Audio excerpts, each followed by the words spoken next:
ఒకనాడు చేసిన పుణ్యం ఎలా ఫలితాన్ని ఇస్తుందో అలా ధర్మాత్ముల జోలికి వెళ్ళి బాధ పెట్టింది కూడా వదిలిపెడుతుందా?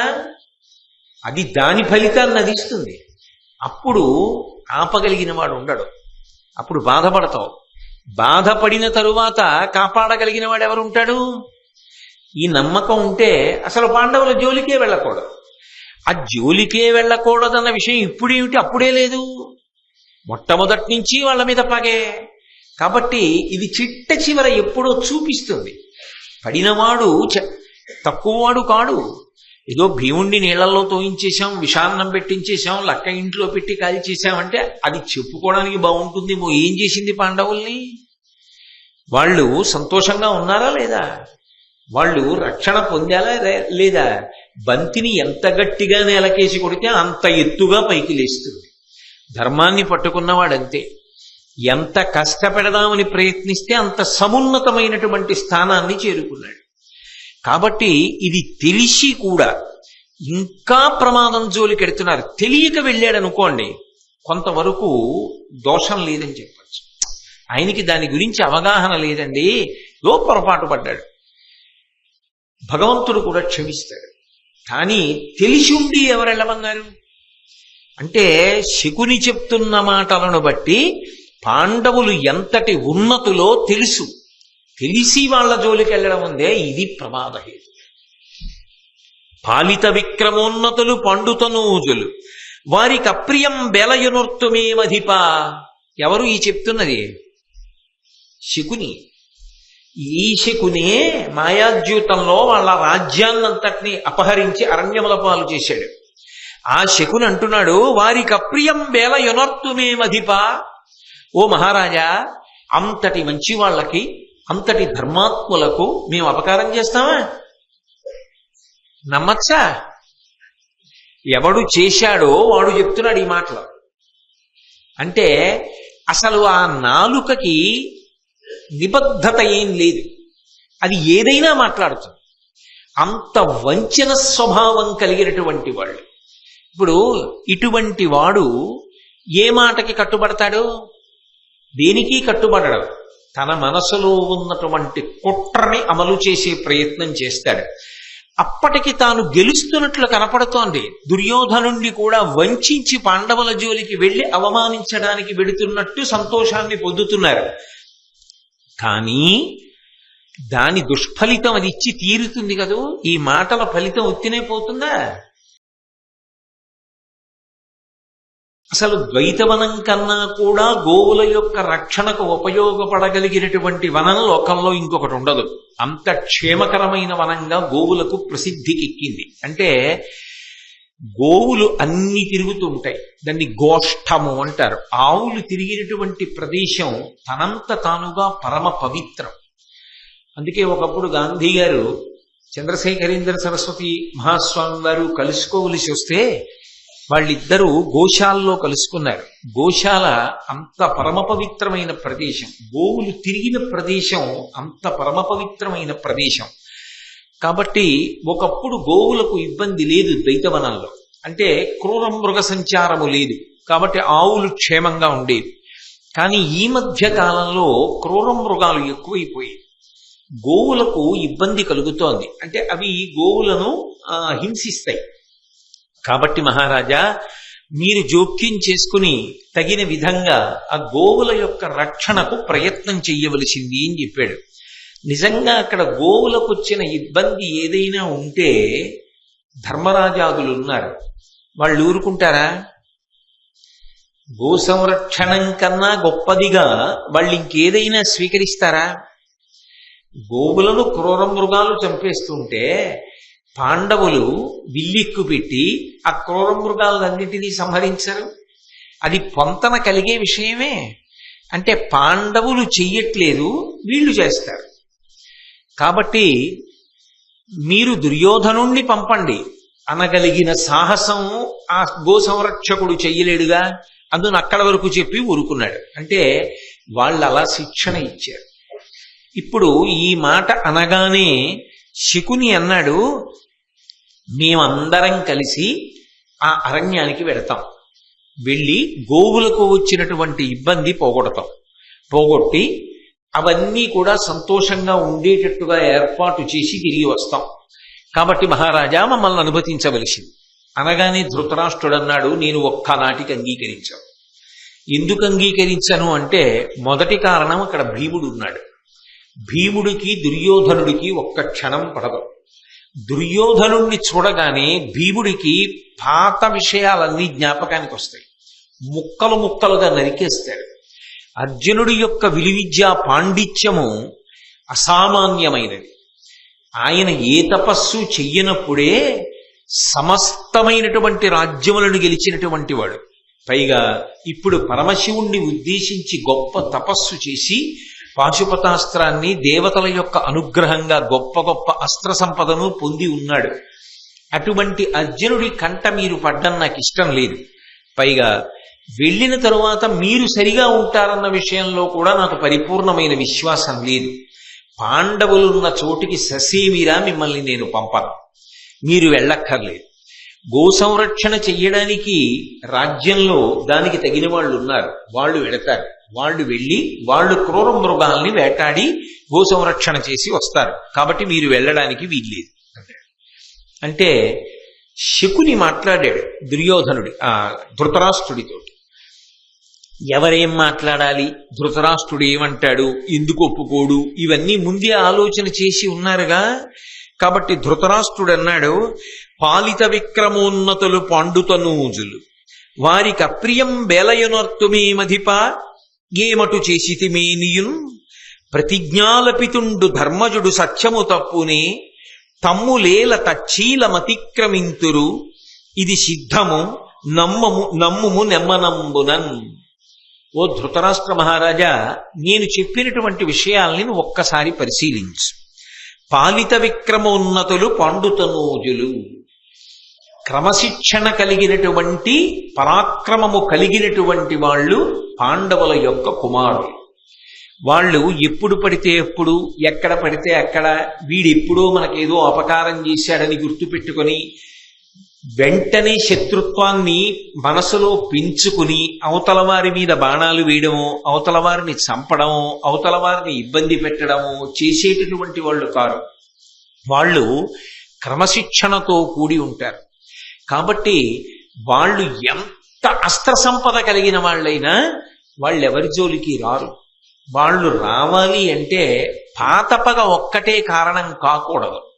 ఇప్పుడేదో చేస్తే వాళ్ళేమో కయ్యానికి వచ్చే అవకాశం ఉంటుందేమో. అంటే వాళ్ళకి పరమ నమ్మకం వాళ్ళ మీద కాదు, అవతల వాళ్ళ మీద.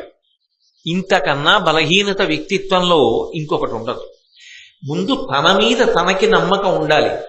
నేను అక్కడ నా చిత్తం వచ్చినట్టు ప్రవర్తించను, నా ప్రవర్తనని నేను అదుపులో ఉంచుకోగలను అన్న నమ్మకం వాళ్ళకి లేదు. కానీ వాళ్ళకి నమ్మకం అంతా ఎవరి మీద ఉంది? పాండవుల మీద ఉంది. పాండవుల మీద అంత నమ్మకం ఉన్నవాళ్ళు, అంత క్రమశిక్షణ కలిగిన వాళ్ళని తెలిసిన్నప్పుడు, అంత ధర్మాత్ములని తెలిసిన్నప్పుడు వాళ్ళ రాజ్యం కొల్లగొట్టి వాళ్ళ భార్యను అవమానించి వాళ్ళని అరణ్యాలకి పంపించి ఎలా బాగుపడదామని అనుకున్నారు? అంటే పైకి యజ్ఞం చేసినా, పైకి యాగం చేసినా, పైకి వేదం విన్నా, పైకి ధర్మం గురించి మాట్లాడినా లోపల నమ్మకం లేని నాడు అది కాపాడదు. లోపల నమ్మకం ఉండి చేసినది ఏది ఉంటుందో అది మాత్రమే కాపాడదు. నమ్మకం లేకుండా చూడడం ఎలా ఉంటుంది అంటే బయట వర్షం పడుతోంది అని చెప్పి ప్రవచన మందిరంలోకి ప్రవేశించినట్లుగా ఉంటుంది. ఆయనకి ప్రవచనంలో ఏదో ధర్మం తెలుసుకోవాలనో, భారతంలో ఏదో విషయం తెలుసుకోవాలనో నమ్మకం కాదు. ఆయన సభలోకి ఎందుకు వచ్చాడంటే బయట పెద్ద వాన పడుతోంది, ఇక్కడ ఆచ్ఛాదం ఉంటుంది కాబట్టి ఆయన లోపలికి వచ్చారు. అది ఆయనకు రక్షణ. అంతేగాని ఆయన అదేదో విని దాని ద్వారా ఏదో తెలుసుకుందాం అనేటటువంటి ఉద్దేశ్యంతో వచ్చినవాడు కాడు. అలా అసలు ధర్మము మీద నమ్మకం లేనివాడు తనని తాను నిగ్రహించుకోలేడు. పాండవులు ఎంతటి క్రమశిక్షణ కలిగిన వాళ్ళో తెలుసు, ఎంతటి ధర్మాత్ములో తెలుసు. అయినప్పుడు అటువంటి వాళ్ళ జోలికి వెళ్ళడం ఎంత ప్రమాదకరమో, ధర్మం ఎక్కడుంటుందో అక్కడ పరమేశ్వరుడు కాపాడుతూ ఉంటాడు. కాపాడుతున్నప్పుడు ధర్మం జోలికి వెళ్ళడము అంటే పరమేశ్వరుడి జోలికి వెళ్ళడం. ఇంకా భగవంతుడి జోలికి వెళ్ళిన దాని విషయంలో వచ్చేటటువంటి వ్యతిరేక ఫలితము విషయంలో కొంతవరకు నియంత్రణ తగ్గించి ఇస్తాడేమో. భగవంతుణ్ణి నమ్ముకున్నవాడు, ధర్మాన్ని నమ్ముకున్నవాడు, ధర్మాన్ని అనుష్ఠించేటటువంటి వాడి జోలికి వెళ్ళడం పరమ ప్రమాద హేతు. మరి తెలీదా ఆ విషయం? అంటే వాళ్ళు ధర్మాత్ములని తెలుసు, అలా ఎందుకు జరుగుతుంది? ఏం జరిగినా మనం రక్షించుకోగలం అంటే తెంపరితనంతో కాపాడుకోగలమనేటటువంటి లక్షణం ఉన్నదే, అది ప్రమాదహేతువు. అది ఎప్పుడు తెలుస్తుంది మనం రక్షించుకోలేకపోయాము అని? చేతులు కాలిపోయిన తర్వాత తెలుస్తుంది. అప్పుడు ఆకులు పట్టుకుని ప్రయోజనం ఏమిటి? అది ముందుండాలి ఆ ఆలోచన. భారతం దేని కొరకు వచ్చింది అంటే, ఏ విషయంలో మనిషి ముందు జాగ్రత్తతో ఉండాలో నేర్పడానికి వచ్చింది. ధర్మం విషయంలో అదుపు తప్పి ప్రవర్తించేసిన తరువాత అది దాని ఫలితాన్ని అది ఇవ్వడం మొదలుపెట్టేసింది అనుకోండి, తదేవ ఫలమందేతి ధర్మస్య ధర్మనాశన ప్రాప్తం ధర్మఫలం తావద్భవతా మాత్ర సంశయ. ఒకనాడు చేసిన పుణ్యం ఎలా ఫలితాన్ని ఇస్తుందో అలా ధర్మాత్ముల జోలికి వెళ్ళి బాధ పెట్టింది కూడా వదిలిపెడుతుందా? అది దాని ఫలితాన్ని అది ఇస్తుంది. అప్పుడు ఆపగలిగిన వాడు ఉండడు, అప్పుడు బాధపడతావు. బాధపడిన తరువాత కాపాడగలిగిన వాడు ఎవరు ఉంటాడు? ఈ నమ్మకం ఉంటే అసలు పాండవుల జోలికే వెళ్ళకూడదు. ఆ జోలికే వెళ్ళకూడదన్న విషయం ఇప్పుడేమిటి, అప్పుడే లేదు, మొట్టమొదటి నుంచి వాళ్ళ మీద పగే. కాబట్టి ఇది చిట్ట చివర ఎప్పుడో చూపిస్తుంది. పడినవాడు తక్కువవాడు కాడు. ఏదో భీముణ్ణి నీళ్లలో తోయించేశాం, విషాన్నం పెట్టించేశాం, లక్క ఇంట్లో పెట్టి కాలి చేశామంటే అది చెప్పుకోవడానికి బాగుంటుందేమో. ఏం చేసింది పాండవుల్ని? వాళ్ళు సంతోషంగా ఉన్నారా లేదా? వాళ్ళు రక్షణ పొందాలా లేదా? బంతిని ఎంత గట్టిగా నేలకేసి కొడితే అంత ఎత్తుగా పైకి లేస్తుంది. ధర్మాన్ని పట్టుకున్నవాడంతే. ఎంత కష్టపెడదామని ప్రయత్నిస్తే అంత సమున్నతమైనటువంటి స్థానాన్ని చేరుకున్నాడు. కాబట్టి ఇది తెలిసి కూడా ఇంకా ప్రమాదం జోలికెడుతున్నారు. తెలియక వెళ్ళాడనుకోండి, కొంతవరకు దోషం లేదని చెప్పచ్చు.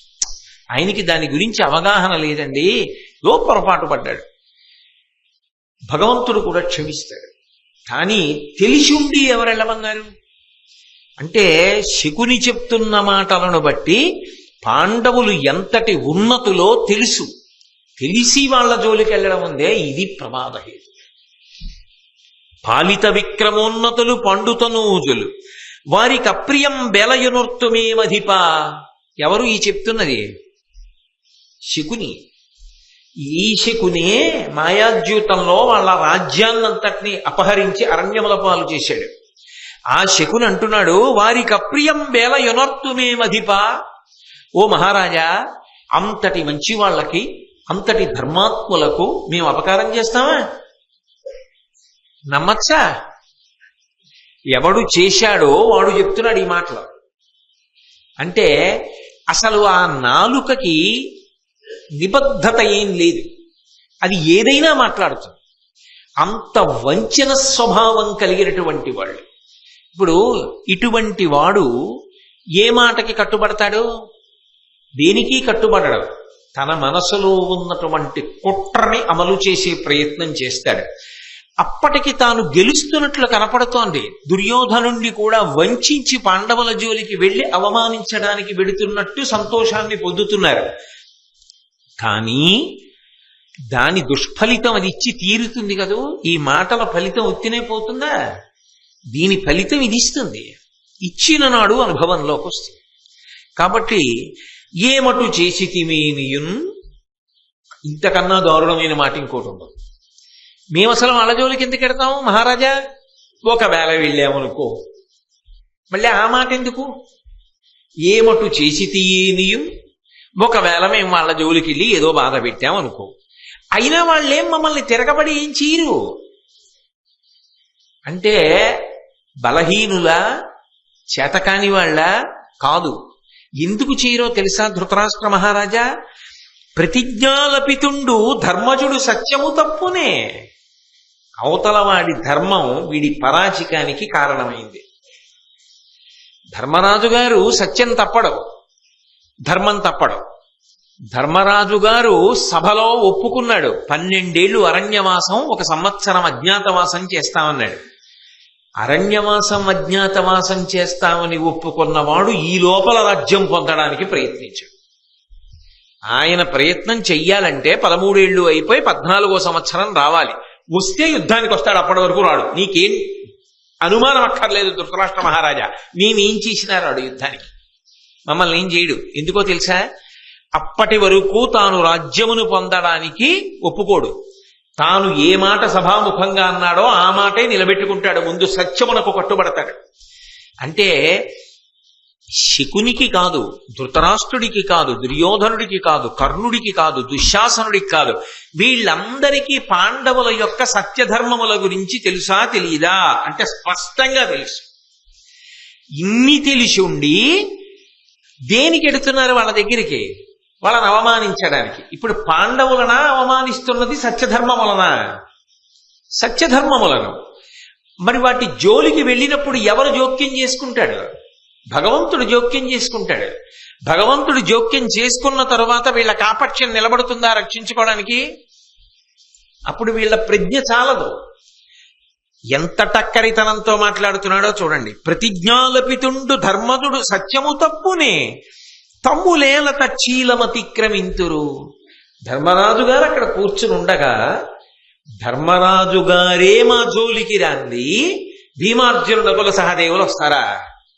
అన్నగారు వెళ్ళి యుద్ధం చేయండి అంటేనే వాళ్ళు చేస్తారు. తప్పురా అన్నాడు అనుకోండి, వాళ్ళు చేయరు. ధర్మరాజు గారు ఇప్పుడు రాజ్యం కోసం చేయడు. ఎందుకు చేయడు? 13 ఏళ్ళు పూర్తవలేదు కాబట్టి. కాబట్టి మేము వాళ్ళ జోలికి వెళ్ళాం. వెళ్ళినా వాళ్ళు రారు, ఇంక నీకెందుకు బెంగ? కాబట్టి హాయిగా మేము వెళ్ళొచ్చు. ఇది సిద్ధము నమ్ముము నెమ్మనంబునన్. ఇది ఇంతే. ధృతరాష్ట్ర మహారాజా, ధృతరాష్ట్రుడు తక్కువడేంటి? పైకి కనపడ్డగానే అక్కడికి వెళ్ళి వాళ్ళని అవమానించద్దు అన్నదా ఆయన సిద్ధాంతం? అవమానిస్తే వాళ్ళు ఏమైనా చేస్తారన్నదా ఆయన అనుమానం? అవమానిస్తే పాండవులు బాధపడితే ధృతరాష్ట్రుడేదో బాధపడిపోతాడని అనుకోక్కర్లేదు. ఆయనకి సంతోషమే. కానీ ఆయన బెంగల్లా ఏమిటంటే అసలే అవమానంతో బుసలు కొడుతున్నారు కదా, ఇప్పుడు వీళ్ళు వెళ్ళి ఏమైనా చేస్తే చటుక్కున బాణాలు వేసి చంపేస్తారేమో అని భయం. ఎప్పుడు వెళ్ళడానికి ఒప్పుకుంటాడు? వెనక భీష్మద్రోణులు కూడా వెడితే ఒప్పుకుంటాడు. భీష్మద్రోణులు ఎందుకు వెళ్తారు? అందుకని మీరు వెళ్ళడానికి వీల్లేదు అంటున్నాడు ధృతరాష్ట్రుడు. ఏ బుద్ధితో ధృతరాష్ట్రుడు అంటున్నాడో శకునికి తెలుసు. అందుకని ఆ బుద్ధికి విరుగుడు చెప్తున్నాడు. నిజంగా మేము వెళ్ళినా ధర్మరాజు కళ్ళల్లో పడ్డా ఏం చేయడు. మరి ధర్మరాజు కళ్ళల్లో మేము పడితే అదే అవమానం పాండవులకి. ఎందుకు పడ్డానికి వెళ్తున్నాం మేము ఇన్ని భూషణాలు పెట్టుకుని, ఇన్ని రథాలెక్కి, ఇన్ని గుర్రాలెక్కి, ఇన్ని ఏనుగులెక్కి, ఇంతమంది వంది మాగదుల్ని తీసుకెళ్లి, ఇంతమంది విదూషకుల్ని తీసుకెళ్లి, ఇంతమంది నర్తకుల్ని తీసుకెళ్లి శిబిరాలు వేసుకుని మేము పాటలు వింటూ నృత్యాలు చూస్తూ రథాలెక్కి సంతోషంగా తిరుగుతుంటే, జలక్రీడలు ఆడుతుంటే అవన్నీ చూసి నారబట్టలు కట్టుకుని శాకాహారం తింటున్నటువంటి పాండవులు బాధపడాలనే కదా పెడుతున్నాం. ఇంకా వేరే ఏమైనా చెయ్యాలా? వీళ్ళు ఇలా కనపడాలనే కదా పెడుతున్నారు. మేము అలా కనపడినా వాళ్ళు ఏం చేయరు. నీకు తెలుసుగా వాళ్ళ సంగతి. సత్యధర్మములకు కట్టుబడ్డ వాళ్ళు. అందుకు నేను అనరు. ఇక నోరు జారే స్వభావం, కాలు జారే స్వభావం ఎవరికైనా ఉంటే మాకే ఉంది. ఒకవేళ మేము అలా జారినా అప్పుడు కూడా వాళ్ళు ఏమన్నారు. ఎందుకన్నారో తెలుసా? నువ్వు ఏడుస్తావని. పెద్దనాన్నగారు ఏడుస్తాడు, మన సోదరులరా, తప్పురా, అంతలా శిక్షించకండిరా, చంపకండిరా అంటాడు. ఆ మాట అనాలంటే అది ధర్మయుద్ధ భూమి అయి ఉండాలి. అది ఇప్పుడు రాదు, 13 ఏళ్ల తర్వాత వస్తుంది. వాళ్ళు మళ్ళీ అజ్ఞాతవాసంలో మనకి దొరకకపోతే. కాబట్టి ధృతరాష్ట్ర మహారాజా దేనికి భయపడుతున్నావు అంటే, ఇప్పుడు మీరు ఒకటి ఆలోచించండి. ఇప్పుడు శకుని చెప్తున్న మాటల్లో వారికి అప్రియం వేలయనొర్తుమే మధిపా, వాళ్ళ జోలికి మేము ఎందుకెడతాం? నమ్మచ్చా? ధృతరాష్ట్రుడు నమ్ముతాడా? ఆయనేగా ఆడించింది జూదం అంతా. నమ్ముతాడా? నమ్మడు. కానీ దేని నమ్ముతాడు అంటే, ఏమటు చేసితిమేనియున్ ప్రతిజ్ఞాలపితుండు ధర్మజుడు సత్యము తప్పునే. ఇది నమ్ముతాడు.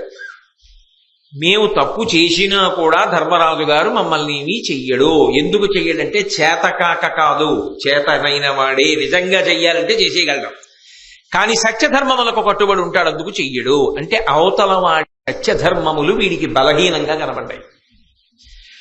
ఆయన ఎందుకు తిరగబడడు?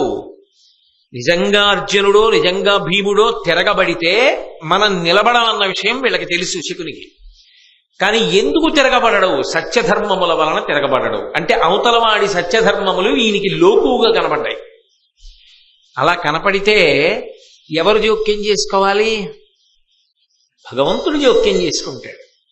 వీళ్ళు చేసేది కనపడుతుంది, భగవంతుడు చేసేది కనపడదు. కనపడకుండా ఫలితం ఇస్తాడు. భగవంతుడికి ఉన్న గొప్పతనం ఏమిటో తెలుసా? ఎదురుగుండా వచ్చి, ఏమయ్యా నువ్వు ఆ తప్పు చేశావు కదా, మరి నీకు ఆ తప్పుకి మేము ఫలితం ఇవ్వాలి కదా, అందుకని నేను నీకు ఈ ఫలితాన్ని ఇస్తున్నానని చెప్పి ఇవ్వడు. ఏదైనా వెనక నుండి ఇస్తాడు. కాబట్టి ఈశ్వర జోక్యము కనపడదు. ఈశ్వర జోక్యం ఎప్పుడు కనపడుతుంది? ఫలితం వచ్చాక కనపడుతుంది. ఎందుకు కనపడుతుంది? ఎందుకురా ఇలా అయిపోయాం అని బాధ వస్తే, చేసిన పాపం కట్టి కుడిపుతోందని అప్పుడు గుర్తొస్తుంది. అప్పుడు వాడు జ్ఞాపకానికి వస్తాడు. అదే జరుగుతుంది కథలో అనడానికి సంకేతం. ఈ ఒక్క పద్యాన్ని అడ్డుపెట్టి ఆలోచించినప్పుడు ఇలా బ్రతకకూడదు మనిషి. ఇది బ్రతకవలసిన విధానం కాదు, అలా ఉండవద్దు.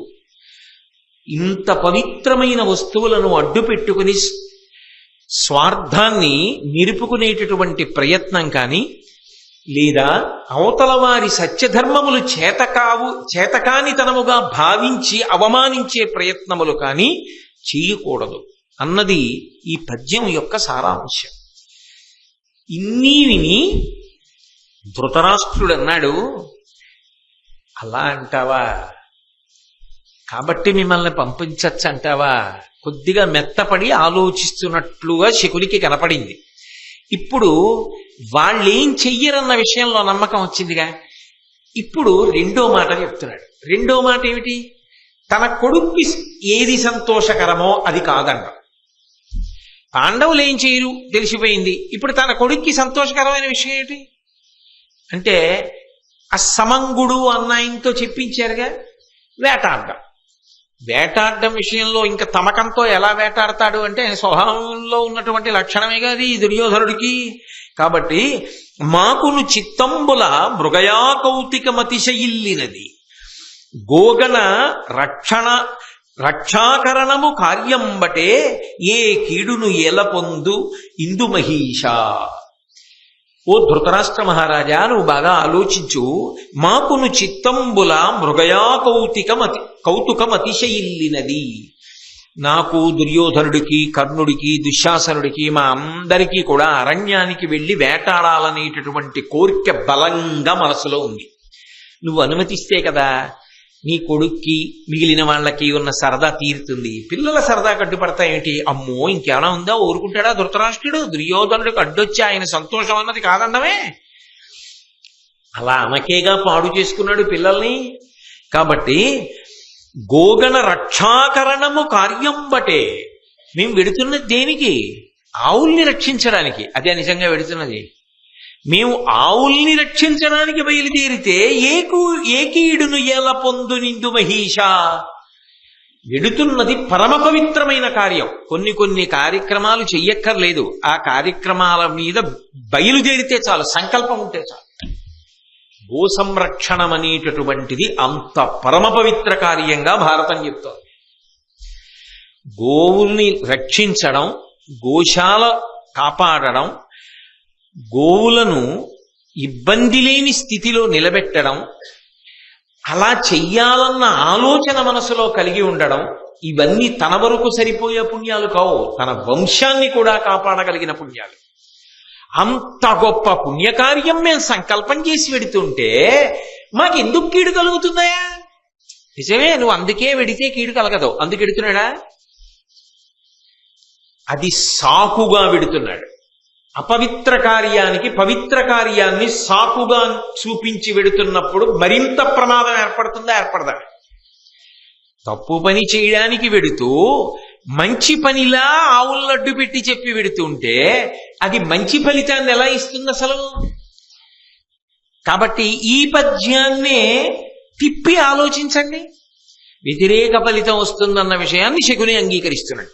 ఎలా? మాకున చిత్తంబులం ఒకరయా కౌతికం అతిశయిల్లినది. మాకు వేటాడాలన్న కోరిక పుట్టింది. గోగణ రక్షాకరణము కార్యంబటే. ఎందుకు వేటాడతాం? ఆవుల్ని రక్షించడం కోసం వేటాడడానికి వెళ్ళాలని అనుకుంటున్నాం. నిజంగా అందుకెడుతున్నారా? లేదుగా. పాండవుల్ని అవమానించడానికి వెళ్తున్నారు. గోవుల్ని ఎందుకు రక్షిస్తారు? ధర్మమునకు గోవు ఆలవాలము. ఓ యజ్ఞం చెయ్యాలనుకోండి, ఆవు పాలు కావాలి, ఆవు పాల నుంచి తీసిన నెయ్యి కావాలి. భూమిని శుద్ధి చెయ్యాలనుకోండి, గోమయం కావాలి. ఒక వ్యక్తి పెద్ద కార్యానికి యాజమాన్యంలో కూర్చోవాలనుకోండి, పంచగవ్య ప్రాశనం చేయించాలి. వీటన్నిటికీ ఆవు ఉండాలి. ఆవు లేకుండా సాధ్యం కాదు. ధర్మము ఆవు మీద ఆధారపడింది. అందుకని ఆవుని రక్షించడం, ఆవుని కాపాడడం ధర్మాన్ని కాపాడడానికి హేతువు అవుతోంది. అంత గొప్పది గోసంరక్షణం అయినప్పుడు గోవుల్ని రక్షించడానికి క్రూర మృగాల్ని వేటాడడానికి వెడుతుంటే మాకు ఆపద ఎందుకు కలుగుతుంది? అదే నిజం.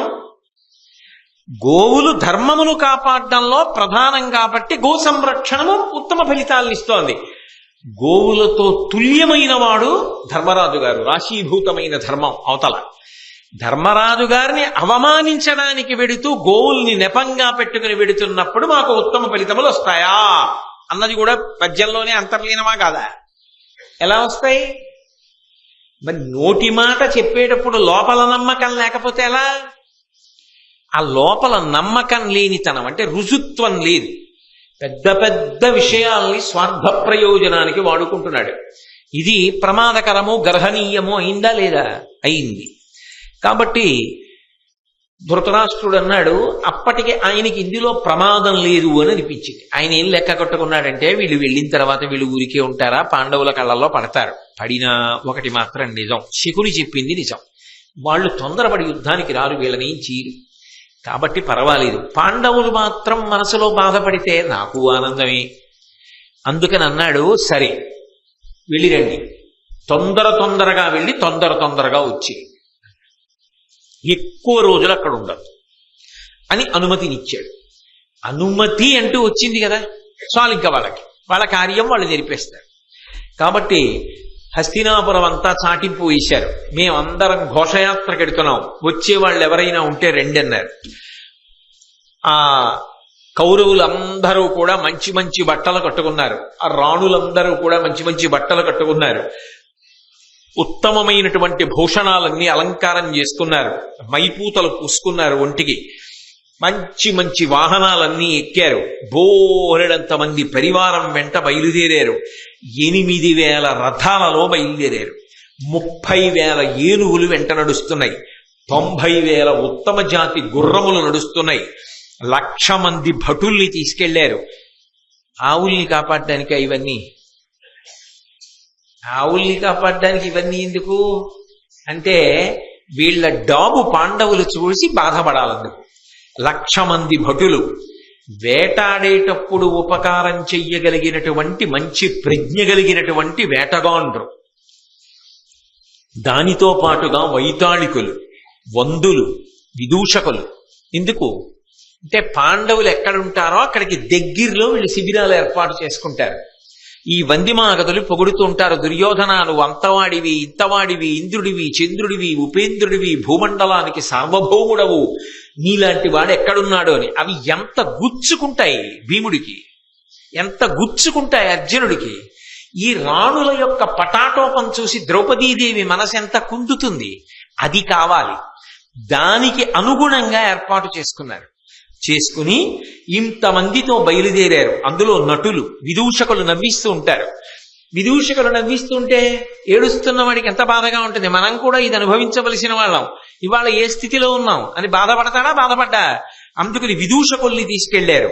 వీళ్ళందరినీ తీసుకుని మొత్తానికి అదొక పెద్ద ఉత్సవం కింద ఊరిరిగింపు కింద బయలుదేరి ద్వైతవనంలోకి ప్రవేశించారు. కొంత దూరం వెళ్ళారు.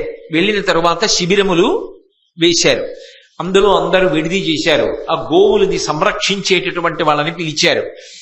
ఎన్ని గోవులు! ఆ అరణ్యం అంతా రంగురంగుల గోవులు, రకరకాల మచ్చలు కలిగిన గోవులు, రకరకాల ముట్టి కలిగిన గోవులు, వీటన్నింటినీ చూశారు. వాటికి ఆపదీది ఎందుకుంటుంది? అక్కడ ఉన్నవాడెవరు? ధర్మరాజు గారు. అక్కడ ఉన్నవాళ్ళు పాండవులు. వీళ్ళున్నారు కాబట్టి నాకు లోటు లేదని ఒక్క ఆవు బతికేసింది అనుకోండి, ఆ పుణ్యం చాలు, వంశాన్ని కాపాడేస్తుంది. అక్కడ నిజానికి ఆవులంత సంతోషంగా ఉన్నది పాండవులు ఉండబట్టి. వీళ్ళ వల్ల వీళ్ళు కల్పించినది కృతకమైన మిష. వీళ్ళు ఆ కారణం అడ్డు పెట్టి కాసేపు వేట కూడా ఆడడం కోసం, సంతోషంగా గడపడం కోసం వచ్చారంతే. నిజంగా అక్కడ ఏం క్రూర మృగాలు వచ్చి ఆవుల జోలికి రావట్లేదు. అవి ఉండే చోట అవి ఉన్నాయి, ఇవి ఉండే చోట ఇవి ఉన్నాయి. ఇవి అరణ్యం మధ్యలోకి వెళ్ళవు, ఒక అరణ్యం యువతలకి రావు. ఎందుకంటే అక్కడ పాండవులు తిరుగుతున్నారు. ఎందుకు వస్తాయి? రావు. కాబట్టి వీళ్ళందరినీ తీసుకుని వెళ్ళారు. పరమ సంతోషంగా కాలం గడుపుతున్నారు. అక్కడే అద్వైతవనంలోనే ఒక సరస్సు ఉంది. ఆ సరస్సుకి సమీపంలోనే ధర్మరాజు గారు సజ్జస్కందము అనబడేటటువంటి ఒక గొప్ప యాగం చేస్తున్నాడు. ఆ యాగంలో అన్నీ కూడా శాకాహారం వాడతారు. అరణ్యంలో దొరికేటటువంటి కాయలు, పళ్ళు ఇటువంటివన్నీ చేస్తూ ఉంటారు. ఒక్కొక్కసారి మనిషికి జీవితంలో కొంత వ్యవధానం దొరుకుతుంది, కొంత ఖాళీ సమయం దొరుకుతుంది. ఖాళీ దొరికింది కదా అని అసలు ఇంకా ఏ కార్యం చేయకుండా సమయం అలా పోతుంటే తాను మడత కుర్చీలో పడుకోగలిగినటువంటి మనసున్నవాడు ఒకడు ఉంటాడు. ఎంతవరకు విశ్రాంతి అవసరమో, ఎంతవరకు వినోదం అవసరమో అంతవరకు వినోదాన్ని, విశ్రాంతిని తీసుకోవడం వల్ల శరీరము, మనసు బడలికని పోగొట్టుకుని ఉత్సాహాన్ని పొందుతాయి. ఆ విశ్రాంతి, వినోదం అందించవలసింది. ఆరోగ్యవంతమైన వినోదము మనసుకు అందాలి, ఆరోగ్యవంతమైన విశ్రాంతి మనసుకు అందాలి. అప్పుడే ఉత్సాహంగా మళ్ళీ కార్యక్రమంలో పాల్గొనగలరు. కానీ అసలు ఏదైనా తాను రోజు చెయ్యవలసిన పనులకు దూరంగా కొంతకాలం ఉండడానికి అవకాశం వచ్చిందనుకోండి, దొరికింది కదా అని కేవలం తినడం, కేవలం పడుకోవడం, కాలక్షేపం. చూడండి, సాధారణంగా ఓ మాట అంటారు, వాట్ ఆర్ యూ డూయింగ్ అంటే, what should I do, I'm just killing the time. You need not kill the time, an opportunity comes, it is the time which kills you. మనం కాదు కాలాన్ని చంపవలసింది, ఆ సమయం ఏర్పడినప్పుడు కాలము చంపేస్తుంది ఏ జీవినైనా.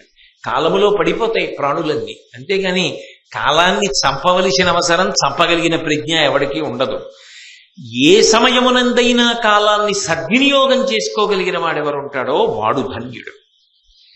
ధర్మరాజు గారు ఖాళీగా కూర్చోాల. ఆయన చెయ్యగలిగిన హోమం, చెయ్యగలిగిన యజ్ఞం అక్కడ దొరికేవి ఉంటాయో వాటితో చేస్తున్నాడు. అంటే ఈశ్వరానుగ్రహాన్ని మూట కడుతున్నాడు. ఇప్పుడు కష్టం వచ్చింది కదా అని ఊరికే అదే పనిగా తలుచుకు ఏడుస్తూ మట్టి ముద్దలా పడిపోలా బంతిలా పైకి లేవడానికి ప్రయత్నిస్తున్నాడు.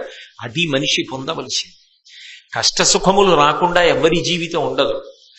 ఎవ్వరి జీవితము పూలపాన్పు కాదు. ప్రతి వారి జీవితంలో ఉత్థాన పతనాలు ఉంటాయి. కష్టము వస్తుంది, సుఖము ఉంటుంది. కానీ ఒక కష్టం వచ్చింది అని చెప్పి నేల వాలిపోకూడదు. నీ కర్తవ్యాన్ని నువ్వు నిర్వహించుకుంటూ వెళ్ళిపోవడంలో నువ్వు అదే పూనికతో ఉండాలి. ఆ పూనిక నశించడానికి మాత్రం వీల్లేదు. అది ఉండవలసినటువంటి ప్రజ్ఞ.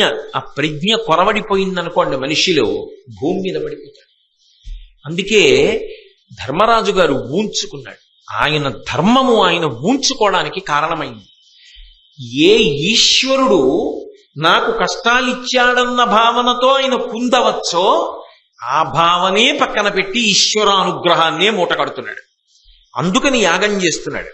చేసేటప్పుడు సద్భావనతో చేస్తున్నాడు. అందులో డాంబికం కానీ, పటాటోపం కానీ, అట్టహాసం కానీ, లేకపోతే అది ఏదో 10 మంది చూసి తనకో పేరో ప్రఖ్యాతో రావాలనో ఆయన చెయ్యట్లేదు. అందుకే కొన్ని తేజస్సుని పెంచడానికి, ధర్మానుష్ఠానము కొరకు చేసేటటువంటి పనులు 10 మంది యొక్క మెప్పు కొరకు చేసేవి కావు. నేను ఇంట్లో చేసుకునే పూజ పరమేశ్వరానుగ్రహమును పొందడానికి, అంతేకాని నేను చేస్తున్న పూజ నలుగురు ఎవరైనా చూస్తున్నారా చుట్టలేదా అని బెంగెట్టుకు చేయకూడదు. అది కేవలముగా ఆత్మోన్నతి కొరకు చెయ్యాలి. ధర్మాచరణం అంతే. ధర్మాచరణము ఎవరో మెచ్చుకుంటారని కాదు, ధర్మాచరణము నీ కొరకు నువ్వు చెయ్యాలి అంతే. కాబట్టి మహానుభావుడు ధర్మరాజు గారు అక్కడ కూర్చుని కూడా సజ్జస్కందము అనబడేటటువంటి యాగం చేస్తున్నాడు. వీళ్ళందరూ కూడా అక్కడికి వెళ్ళారు. వెళ్ళి ఆవులకి సంబంధించిన కార్యం ఎంతసేపు అయిపోయిందిగా. నిజానికి క్రూర మృగాలు ఏమొచ్చి వాటి మీద పట్టలేదు, కానీ వీళ్ళకి వేటాడాలన్న తమకం కలిగింది. అనేక జంతువుల్ని వేటాడారు, అనేక జంతువుల్ని పడగొట్టారు. అందులో పెద్ద పులులు ఉన్నాయి, సింహాలు ఉన్నాయి, ఏనుగులు ఉన్నాయి, అడవి పందులు ఉన్నాయి, ముళ్ళ పందులు ఉన్నాయి. ఇన్నిటినీ కొట్టారు. కొట్టి సంతోషంగా వచ్చి ఓ చోట కూర్చున్నారు. పాండవుల కళ్ళల్లో కదా పడాలి వాళ్ళు, పాండవులు చూసి బాధపడాలి కదా.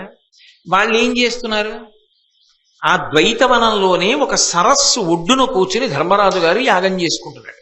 మిగిలిన వాళ్ళు ఏం చేస్తున్నారు, ఆ కాయలు పళ్ళే పట్టుకొస్తున్నారు. ఏం చేస్తున్నారు, నారబట్టలు కట్టుకుని ఉన్నారు. కాబట్టి ఇప్పుడు వాళ్ళ దగ్గరికి వెళ్ళి ఏం చెయ్యాలి అంటే, వాళ్ళు ఏది కోల్పోయారో వాళ్ళ కంట్లో పడేటట్టుగా ప్రవర్తించాలి. అంటే ఆ సరస్సు ఒడ్డునే శిబిరాలు వేయాలి, ఆ సరస్సు ఒడ్డునే వందిమాగదులు వీళ్ళని స్తోత్రం చేయాలి, అక్కడే విదూషకులు హాస్యం చెప్పాలి, అక్కడే నటులు నర్తించాలి, నాట్యాలు జరగాలి, గానం జరగాలి. దుర్యోధనుడు మంచి డాబుగా కూర్చుని ఇవన్నీ చూస్తూ సంతోషపడిపోవాలి. ఇంతమంది రాణులతో కలిసి ఆ సరస్సులో దిగి జలక్రీడ వాడాలి. ఆ ఒడ్డునేగా ఉన్నాడు ధర్మరాజు గారు. మరి ఇవన్నీ చూసి ద్రౌపదీదేవి బాధపడాలి, ఇవన్నీ చూసి పాండవులు బాధపడాలి. అది వాళ్ళ కోరిక. అందుకని ఆ సరస్సు ఒడ్డునే రేపటికి శిబిరాలు వేసి సిద్ధం చెయ్యండి, అందులో జలక్రీడలు, ఆ ఒడ్డునే శిబిరాలలో మనం అందరం కూడా సంతోషంగా గడపడం అని దుర్యోధనుడు ఆజ్ఞ జారీ చేశాడు. వెంటనే భటులు వెళ్ళి అక్కడ శిబిరములను ఏర్పాటు చేయడానికి సిద్ధం చేస్తున్నారు. ఇంతలో కొంతమంది గంధర్వులు వచ్చారు. వీళ్ళు ఏదో 4 గుంజలు పాతే ప్రయత్నం చేశారు. గంధర్వులు వచ్చన్నారు, ఏం చేస్తున్నారు ఇక్కడ అన్నారు. దుర్యోధన మహారాజు గారు అరణ్యంలోకి వచ్చాడు. ఆయన ఇక్కడ సంతోషంగా గడపాలనుకుంటున్నాడు. రేపు జలక్రీడలకు వస్తున్నాడు, ఇక్కడ విందు వినోదాలు ఉంటాయి, అందుకని చెప్పి ఇదంతా మేము శిబిరాలు ఏర్పాటు చేస్తున్నాం, పందిళ్లు వేస్తున్నాం, రంగస్థలాలు కడతాం అంటే వాళ్ళన్నారు అలా కుదరదు. చిత్రసేనుడు అని ఒక గంధర్వరాజు గారు ఉన్నాడు, ఆయనది ఈ సరోవరం, ఆయన ఇక్కడ జలక్రీడలు ఆడతాడు, ఆయన వినా ఇతరులు రావడానికి వీల్లేదు, కాబట్టి పందిళ్లు గిందిళ్ళు పీకేయండి రాట్లన్నారు. వాళ్ళు వెళ్ళి దుర్యోధనుడికి చెప్పారు, అయ్యా అక్కడ ఎవరు వేయకూడదట రాట్ల విని, అది గంధర్వరాజు గారిదిట, వాళ్ళు వెయ్యనివ్వట్లేదు, మేము వేసినా వాళ్ళు పీకేస్తున్నారు, అందుకని మీ దగ్గరికి వచ్చామన్నారు. ఆయనకి కావలసిందే ఆ సరస్సు. పోన్లేరాది గంధర్వుడిది అయితే ఇంకో సరస్సు చూడండి. అరణ్యంలో సరస్సులే ఉండవా, బోలెడన్ని సరస్సులు ఉంటాయి. ఇప్పుడంటే కాకినాడ అయిపోయింది, కానీ దీని పేరు కోకనదము. కోకనదము అంటే ఎక్కడ చూసినా చెరువులే, చెరువుల నిండా అరవిరిసినటువంటి ఎర్ర కలువలతో ఉండేది ఈ పట్టణం. అందుకని ఎర్రటి కలువలతో కూడిన చెరువులతో ఉన్నటువంటి పట్టణం కాబట్టి దీన్ని కోకనదము అని కీర్తించారు. ఒకప్పుడు విదేశీయులు ఈ పట్టణానికి వచ్చి చూసి, అబ్బా ఇక్కడికి వస్తే ఈ చెరువులు, ఈ కలువలు, ఈ ప్రాంతం, ఈ పక్షులు, ఈ కోతలు, ఈ చెట్లు, ఈ వాతావరణం నవవసంత శోభావిహిత ప్రదేశంలా మాకు కెనడా గుర్తొస్తోందని కెనడా అని కీర్తించారు. అందుకే ఇప్పటికీ రైల్వే వాళ్ళ కోడ్లో సిఓఏ అని ఉంటుంది, కేకేడి అనో కేడిఏ అనో ఉండదు, సిఓఏ కెనడా అని ఉంటుంది. అటువంటి కెనడా అన్ని చెరువులతో ఉండేది ఒకప్పుడు. అందుకే ఇప్పటికీ కొన్ని చెప్పాలి అంటే చెరువుని గుర్తుగా చెప్తాం, బాలాజీ చెరువు అలా, అంటే ఎన్ని చెరువులు. సరే, ఇప్పటి పరిస్థితి గురించి నేను మాట్లాడు. కనుక అరణ్యం అన్న తర్వాత చెరువులే తక్కువ, ఎన్ని సరోవరాలు ఉంటాయి. పోన్లేరా అది చిత్రసేనుడిది అయితే ఇంకో సరస్సు చూడండి, అక్కడికి వెళ్ళి ఆడుకుందాం అంటాడు. ఇప్పుడు నిజంగా వాళ్ళు ఆరోగ్యవంతమైనటువంటి ఆలోచన విధానంతో ఉన్న వాళ్ళైతే అక్కడే వెళ్ళాలి అనేటటువంటి కోరిక ఎందుకు కాదు, వాళ్ళకి అక్కడికే వెళ్ళాలి. ఒకటో కారణం ఏమిటి, అక్కడ పాండవులు ఉన్నారు. రెండో అహం ఏమిటి, ధర్మరాజు గారు అయితే అక్కడ యాగం చేసుకోవచ్చా, మేమైతే అక్కడికి వెళ్ళి స్నానం చేయకూడదా. మరి ధర్మరాజు గారు యాగం చేసేటప్పుడు అందులో తీసి స్నానం చేయడు, భీముడు, అర్జునుడు, నకులుడు, సహదేవుడు, ద్రౌపదీదేవి చేయరు, వాళ్ళు చెయ్యొచ్చు, మేం చేయకూడదా? మేమేదో వాళ్ళని ఇబ్బంది పెడదామని వస్తే వీడెవడో మమ్మల్ని ఇబ్బంది పెడుతున్నాడు ఏమిటి? దుర్యోధనుడు అంటేనే ఆ భావనతో ఉంటాడు. అంటే ఏది తాను ప్రణాళిక వేశాడో అది ఎదురుస్తోంది, ప్రారంభమైంది. వెంటనే గర్వము అహంకారము యుక్తాయుక్త విచక్షణని తొక్కేస్తాయి. కాబట్టి వెంటనే తన భటుల్ని పిలిచన్నాడు, ఎవరా గంధర్వులు అడ్డొచ్చిన వాళ్ళని మట్టు పెట్టి పందిళ్ళేయిందండి. వీళ్ళు వెళ్ళి వాళ్ళ మీద పడ్డారు, కలియబడ్డారు, యుద్ధం ప్రారంభమైంది. వాళ్ళు ఆకాశంలోంచి లక్షల మంది దిగిపోయి ఘోరమైన పోరు ప్రారంభమైంది. ఎక్కడ తట్టుకుంటారు వాళ్ళు? 1,00,000 మంది భటులతో వచ్చాడు పటాటోపంగా, వాళ్ళు లక్షలతో వచ్చారు. తట్టుకోలేక తాను యుద్ధానికి బయలుదేరాడు, కర్ణుడు యుద్ధానికి బయలుదేరాడు. దేనికోసం వచ్చాడు, ఏం చేస్తున్నాడు? ధర్మం జోలికెడితే వచ్చే పరిణామాలు అలా ఉంటాయి. ఇప్పుడు కర్ణుడు యుద్ధం మొదలుపెట్టి ఆయన చెయ్యగలిగినంత యుద్ధం ఆయన చేశాడు, చాలా మందిని పడగొట్టాడు. కానీ వాళ్ళు ఏం చేశారంటే, ఈ కర్ణుడు ఏమిటి ఇంత పటాటోపంతో యుద్ధం చేస్తున్నాడని వాళ్ళందరూ కలిసి ఒక్కసారి వచ్చి కర్ణుడి మీద పడిపోయి కర్ణుడి యొక్క సారథిని చంపేశారు, గుర్రాలన్నింటినీ చంపేశారు, విల్లు విరిచేశారు, చేతిలోది లాగేసుకుని 2 చక్రాలు ఊడబెరికేశారు, రథం యొక్క నొగలు ముక్కలు చేసేశారు. ఒకడు జెండా పీకేసి విరిచేశాడు, ఒకడు ఇరుసు విరగ్గొట్టేశాడు, ఒకడు రథాన్ని ముక్కలు చేసేశాడు. ఇంతమంది వచ్చి పడిపోయారు కర్ణుడి మీద. ఆ కర్ణుడు వీళ్లతో యుద్ధం చేయడం సాధ్యం కాదని అక్కడే వికర్ణుడు ఉంటే ఆ వికర్ణుడి రథం ఎక్కి యుద్ధరంగాన్ని విడిచిపెట్టి పారిపోయాడు. దుర్యోధనుడు మాత్రం తన తమ్ముళ్లతో కలిసి యుద్ధం చేస్తున్నాడు. చిత్రసేనుడన్న గంధర్వరాజు ఇది చూసి ఆ దుర్యోధనుడి దగ్గరికి వెళ్ళి జుత్తు పట్టుకుని రథం మించి ఈడ్చి నేల మీద బారేసి కొంత దూరం ఈడ్చుకుపోయాడు. 2 చేతులు వెనక్కి పెట్టి పెడరెక్కల కింద కట్టేయండిరా వీడి చేతులు అన్నాడు. 2 చేతులు కట్టేసి మామూలుగా కాదు, జుత్తట్టుకుని నేల మీద ఈడ్చుకుపోతున్నాడు. దుర్యోధనుణ్ణే ఇలా ఈడ్చుకుపోతుంటే ఇంకా మిగిలిన వాళ్ళని ఊరుకుంటారా? వాళ్ళందరినీ కట్టేశారు, రాణుల్ని కూడా కట్టేశారు. ఇంతమందిని బంధీకృతుల్ని చేసి ఆకాశంలో ఎత్తుకుపోతున్నారు. వాళ్ళ లోకానికి తీసుకెళ్లిపోయి అక్కడ కారాగారంలో పెడతారు. అందుకని అక్కడికి తీసుకుపోతుంటే ఈ మిగిలిన భటులు సరోవరం దగ్గర ధర్మరాజు గారు ఉన్నాడు, అవతల యాగం చేసుకుంటూ కదా, వీళ్ళందరూ అక్కడికి పరిగెత్తి ధర్మరాజా దుర్యోధనుడిని కట్టి పట్టుకుపోతున్నారు, కాబట్టి నువ్వు జోక్యం చేసుకుని కాపాడు అని అడిగారు. వెంటనే దుర్యోధనుడు భీముడి వంక చూశాడు. వెంటనే భీముడు అన్నాడు, కాగల కార్యం గంధర్వులు తీర్చేశాడు. ఇది సామెత అయిపోయింది భారతంలో. చాలా సామెతలు భారతంలోంచి వచ్చాయి. ఆనాడు మనని అరణ్యవాసం అజ్ఞాతవాసానికి పంపించి అరణ్యంలో ఇన్ని కష్టాలు పడేటట్టు చేశాడే, వాడసలు ఈ దేశపు కారాగారం కాదు, ఎక్కడి దేశపు కారాగారానికో పోతున్నాడు. అవ్వలసింది అలా అవని. అన్నయ్య యుద్ధానికి వెళ్ళామంతో మనం ఎలాగో చేయలేదు, నువ్వు ఎలాగో చేయనివ్వలేదు, కనీసం వాళ్ళన్నా పట్టుకెడుతున్నారు, మనం ఊరుకుంటే చాలు. ఇప్పుడు మమ్మల్ని వెళ్ళమని మాత్రం అనకు. ఎందుకో తెలుసా? మనం చెయ్యింది వాళ్ళు చేసేసారు, ఊరుకో చాలు అంటే. ధర్మరాజు గారు అన్నాడు, ఒరే బయట వాళ్ళు ఎంతమంది అయినా మన మీదకి యుద్ధానికి రావచ్చు, కానీ మనలో మనం ఎప్పుడూ దెబ్బలాడుకుని అవతల వాళ్ళకి అవకాశం ఇవ్వకూడదు. బయట వాళ్ళు వచ్చి మన మీద పడినప్పుడు మనం 105 మంది సోదరులం. ఒరే దుర్యోధనుడు మన సోదరుడురా, ఆ సోదరుడు అంత ఇబ్బంది పడుతుంటే కాళ్ళు చేతులు కట్టి జుత్తు పట్టి ఈడ్చుకుపోతుంటే రాణులందరినీ బంధించి తీసుకెళ్ళిపోతే భటులొచ్చి శరణాగతి చేస్తే రక్షించని నాడు మన యొక్క ప్రజ్ఞాపాఠవాలకే అర్థం ఎక్కడుంది? ధర్మం అన్న మాటకు అర్థం ఎక్కడుంది ఇంకా? కాబట్టి ఇలా కూర్చోవడానికి వీల్లేదు. భీముడా, నువ్వు, అర్జునుడు, నకుల సహదేవులు వెంటనే లేచి బయలుదేరి గంధర్వులతో యుద్ధం చేసి దుర్యోధనాదుల్ని విడిపించి తీసుకురండి. అది ఆయన ధర్మం, అది వాళ్ళని ఇప్పుడు కాపాడుతుంది. వెంటనే భీమార్జునులకు మనసులో ఇష్టం ఉండనివ్వండి లేకపోనివ్వండి, కాపక్ష్యంతో వాళ్ళు యుద్ధం చేయరు. వాళ్ళు కూడా చెయ్యాలంటే ఏదో అక్కర్లేని బాణాలు చూడండి, బాణసంచా కాల్చేవాడు ఒకడు తారాతో వేస్తే వాడు అగిపుల్లే వెలిగిస్తాడు. 2 బాణసంచా కాల్చడమే ఇష్టం లేదనుకోండి, తారాతో లాంటి బాణాలు వదిలేసి అగ్గిపుల్ల లాంటి బాణాలు వేసి అన్నయ్య మేము ఓడిపోయామని వచ్చి ఇచ్చు. వాళ్ళు అలా ప్రవర్తించారు. అలా ప్రవర్తించేది శకుని, అలా ప్రవర్తించేది కర్ణుడు, అలా ప్రవర్తించేది దుర్యోధనుడు తప్ప అలా ధర్మరాజు గారు ప్రవర్తించారు. ఆయన ఆజ్ఞాపించిన తరువాత భీమార్జున నకుల సహదేవులు ప్రవర్తించారు. అది ఏది చెయ్యి, సమ్మతి కాని అసమ్మతి కాని త్రికరణ శుద్ధిగా ఉండాలి. సమ్మతితో ఉన్నట్లు నటిస్తూ అసమ్మతితో ఉండద్దు, అసమ్మతి ఉన్నట్లు నటిస్తూ సమ్మతితో ఉండద్దు.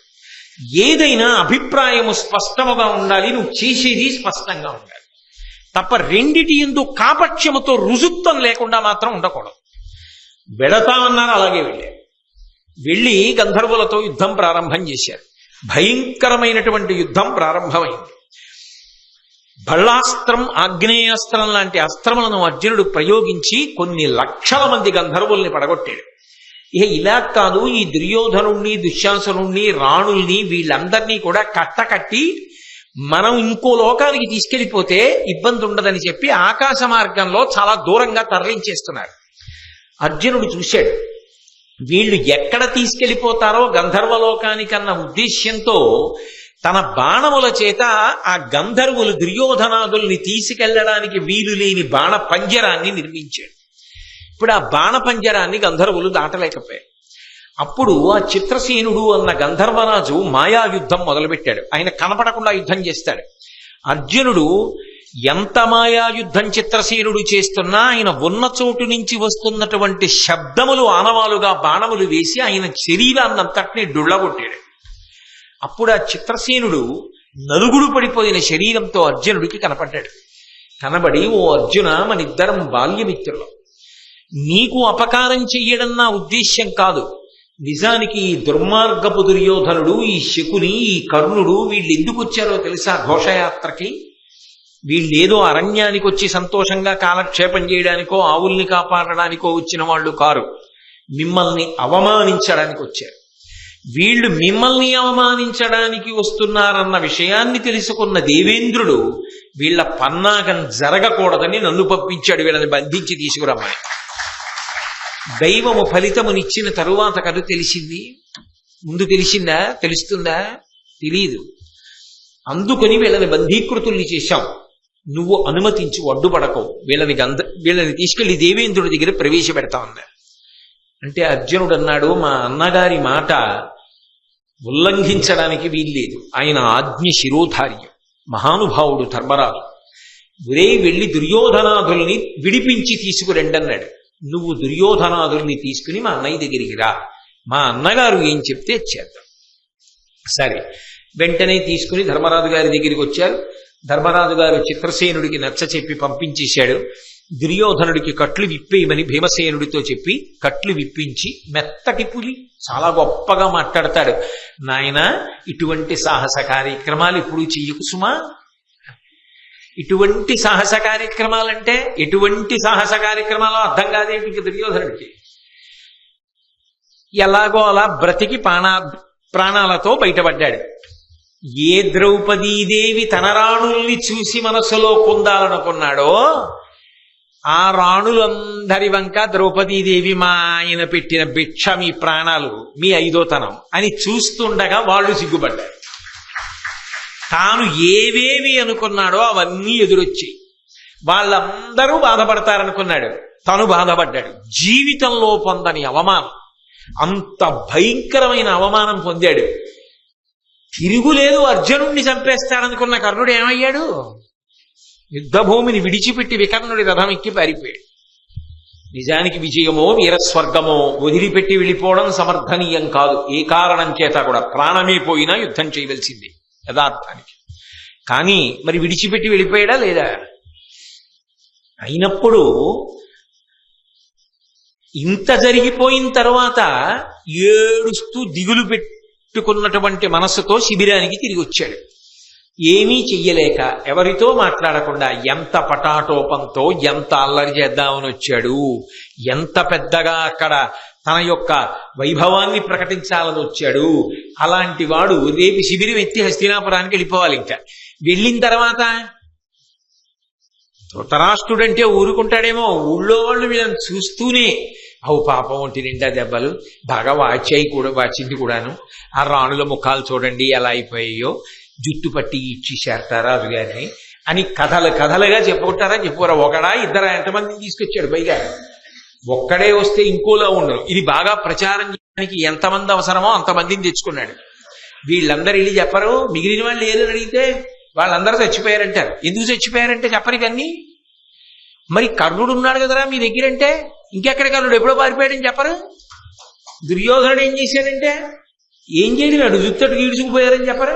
మరి వీళ్ళు ఎలా బతికి వచ్చారంటే ధర్మరాజు గారు కాపాడాడు, అర్జునుడు రక్షించాడని చెప్పరు. ఎవరి ప్రతాపాలు, ఎవరి పౌరుషాలు, ఎవరి గౌరవాలు ప్రచారంలోకి వస్తాయి, ఎవడు అవమానపడుతున్నాడు. ఇవన్నీ ఇంటికెళ్ళాలనేటప్పటికీ తలుచుకు తలుచుకు తలుచుకు తలుచుకు తలుచుకు తలుచుకు ఎంత బాధ. అటు ఇంటికెళ్ళలేడు. అలాగనే అరణ్యంలోనే ఉండిపోతే ధర్మరాజుకి తనకి ఏమిటి తేడా? ఇది తను వేసుకున్నది, అది ఆయనకి తాను వేసింది. ఇద్దరు అక్కడే కూర్చోవాలంతే. ఇంకా ఆయనకి హాయిగా యజ్ఞం చేస్తాడు, యాగం చేస్తాడు, తపస్సు చేస్తాడు, మంచి మాటలు వింటాడు. ఆయన ధర్మరాజు గారు. అడవిలో ఉన్న ఎవరైనా వస్తారు, ఈయన అడవిలో ఉన్న ఎవరు వస్తారు ఆయన దగ్గరికి? కాబట్టి మనసు ఎంత వ్యాకులత పొందుతుంది. శిబిరంలో లోపలికి పోయి ఒక్కడు మంచం మీద పడుకుని ఆలోచిస్తున్నాడు. ఈలోగా ఎక్కడి నుంచి వచ్చాడో కర్ణుడు వచ్చాడు. వచ్చి ఆ ధర్మరాజు ఆ పడుకున్నటువంటి దుర్యోధనుడి దగ్గరికి వెళ్ళాడు. వెళ్ళి ఆ దుర్యోధనుడిని ఉద్దేశించి పరమ సంతోషంతో మాట్లాడాడు. మనుజవరిణ్య చూడ అతిమానుషమమ్మెయి కయ్యమెందు కల్గునే పటు విక్రమాన్వితుల క్రోధ నిబద్ధుల కామరూపులం చెనయగవచ్చునే ఖచర సింహుల నీరికి అట్టి వారి నేపున దునుమాడి గెలిచితివి విభూతిలర్పగా నీవు తమ్ములు. అబ్బబ్బబ్బబ్బబ్బా! దుర్యోధన మహారాజా, వీరుడంటే నువ్వయ్యా, ఎంత గొప్పవాడివి నిజంగా. మనుజవరేణ్య చూడ అతిమానుషమెమ్మెయి కయ్యమందు కలుగునే. ఇంత అతిమానుషమైనటువంటి యుద్ధాన్ని అసలు ఎలా చేశావయ్యా? ఎంత గొప్ప యుద్ధం చేశావు! ఎలా గెలిచావయ్యా వాళ్ళందరినీ? క్రోధ నిబద్ధుల పటు విక్రమాన్వితుల కామరూపులం చెనయగవచ్చునే ఖచర సింహుల నీరికి. ఆ గంధర్వులు వాళ్ళేం సామాన్యుల? అయ్య బాబోయ్, ఏం విక్రమం వాళ్ళది! ఎంత కోపం వాళ్ళకి! పైగా కామరూపులు, రూపు మార్చేసుకుంటున్నారు, కనపడరు. అలాంటి వాళ్ళని తమ్ముళ్లతో కలిపి ఓడించేశావు. ఎంత గొప్పవాడివయా నువ్వు! అట్టి వారి నేపున దునుమాడి గెలిచితివి విభూతి అలర్పగా నీవు తమ్ములు. దుర్యోధన, నువ్వు తమ్ముళ్ళు కలిసి ఎలా గెలిచారయ్యా? చాలా ఆశ్చర్యంగా ఉంది. అప్పుడు నీవు చూడగ అనంతములై ఖచరేంద్ర సైన్యముల్ కప్పే అనేక సాయక నికాయములన్వడినన్ను నేను కుప్పలు గోలవేసి రిపుకోటి వధించితి అంతలోన నన్నొప్పరికించే సైన్యతతి ఒక్కడనై రణభూమి నొచ్చితిన్. అసలు నేనే గెలుద్దును దుర్యోధన, కానీ నువ్వు చూశావు కదా ఎంతమందినో పడగొట్టాను గంధర్వుల్ని. కానీ ఏం చేయను, మిడతల గంటలో వచ్చి మీద పడిపోతే. అసలు ఎవడైనా రథాన్ని విరగొడతాడు, వీళ్ళేమిటి రథం కాదు కదా, రథానికి సంబంధించిన అన్నిటినీ ముక్కలు చేశారు. ఏం చేయని ఇంతమంది చుట్టుముడితే ఒక్కడినైపోయాను. అందుకని ముందు నన్ను నేను రక్షించుకోవాలి. ఆత్మరక్షణం కన్నా మనిషికి కావలసిందే ఉంది. అదే పనిగా యుద్ధభూమిలో వాళ్ళకి ఎదురు తిరిగి చచ్చిపోతే వచ్చేదే ఉంది. ఇవాళ కాకపోతే రేపు పొద్దున్న ఇంకో శుభవార్త వింటాం. అందుకని యుద్ధభూమిని విడిచిపెట్టి వెళ్ళిపోయాను. లేకపోతే విడిచిపెట్టి వెళ్ళేవాడిని కాదు. కానీ ఎంత గొప్ప యుద్ధం చేసావు దుర్యోధన! ఎలా గెలిచావయ్యా వాళ్ళని, ఎలా తిరిగి వచ్చావయ్యా నువ్వు మీ తమ్ముళ్ళు? చాలా ఆశ్చర్యంగా ఉంది అని ఎంతో సంతోషకరమైన ముఖంతో పొగుడుతున్నాడు. ఎలా ఉంటుంది దుర్యోధనుడికి? అసలు పొగుడుతున్నవాడు కర్ణుడు. పైగా తాను గెలవలేదు, విడుదల చేయించిన వాడు ధర్మరాజు గారు. ఆయన మాటలు లోపల గుచ్చుకుంటూ ఉంటే కర్ణుడి మాటలు పైన గుచ్చుకుంటున్నాయి. దెబ్బల మీద కారం రాసినట్టు. ఆయన ఏమిటి కర్ణుడు ఇలా మాట్లాడతాడు? నేను గెలిచానంటే నేనెక్కడ గెలిచాను, నా బుర్రా ఓడిపోయి నేను తిరిగి వస్తే అనుకుని, ఓహో వీడు యుద్ధ భూమి విడిచిపెట్టి పారిపోయాడు కదా, వీడికి తెలియదు అనమాట అసలు ఏం జరిగిందో. ఇప్పుడు వస్తున్నాడు మళ్ళీ. అంటే ఈలోగా కథ అంతా నడిచిపోయింది. అది నేను గెలిచి వచ్చి పడుకున్నాను అనుకుంటున్నాడు. అనుకుని చచ్చినదే పెద్ద చావు అవమానంతో. ఇప్పుడు నేను గెలవలేదయా, వాళ్ళు విడిపించారని తన కథ తానే చెప్పడం ఇంకెంత పెద్ద చావు. దుర్యోధనుడు లాంటి వాడు ఎంత అవమానం అది.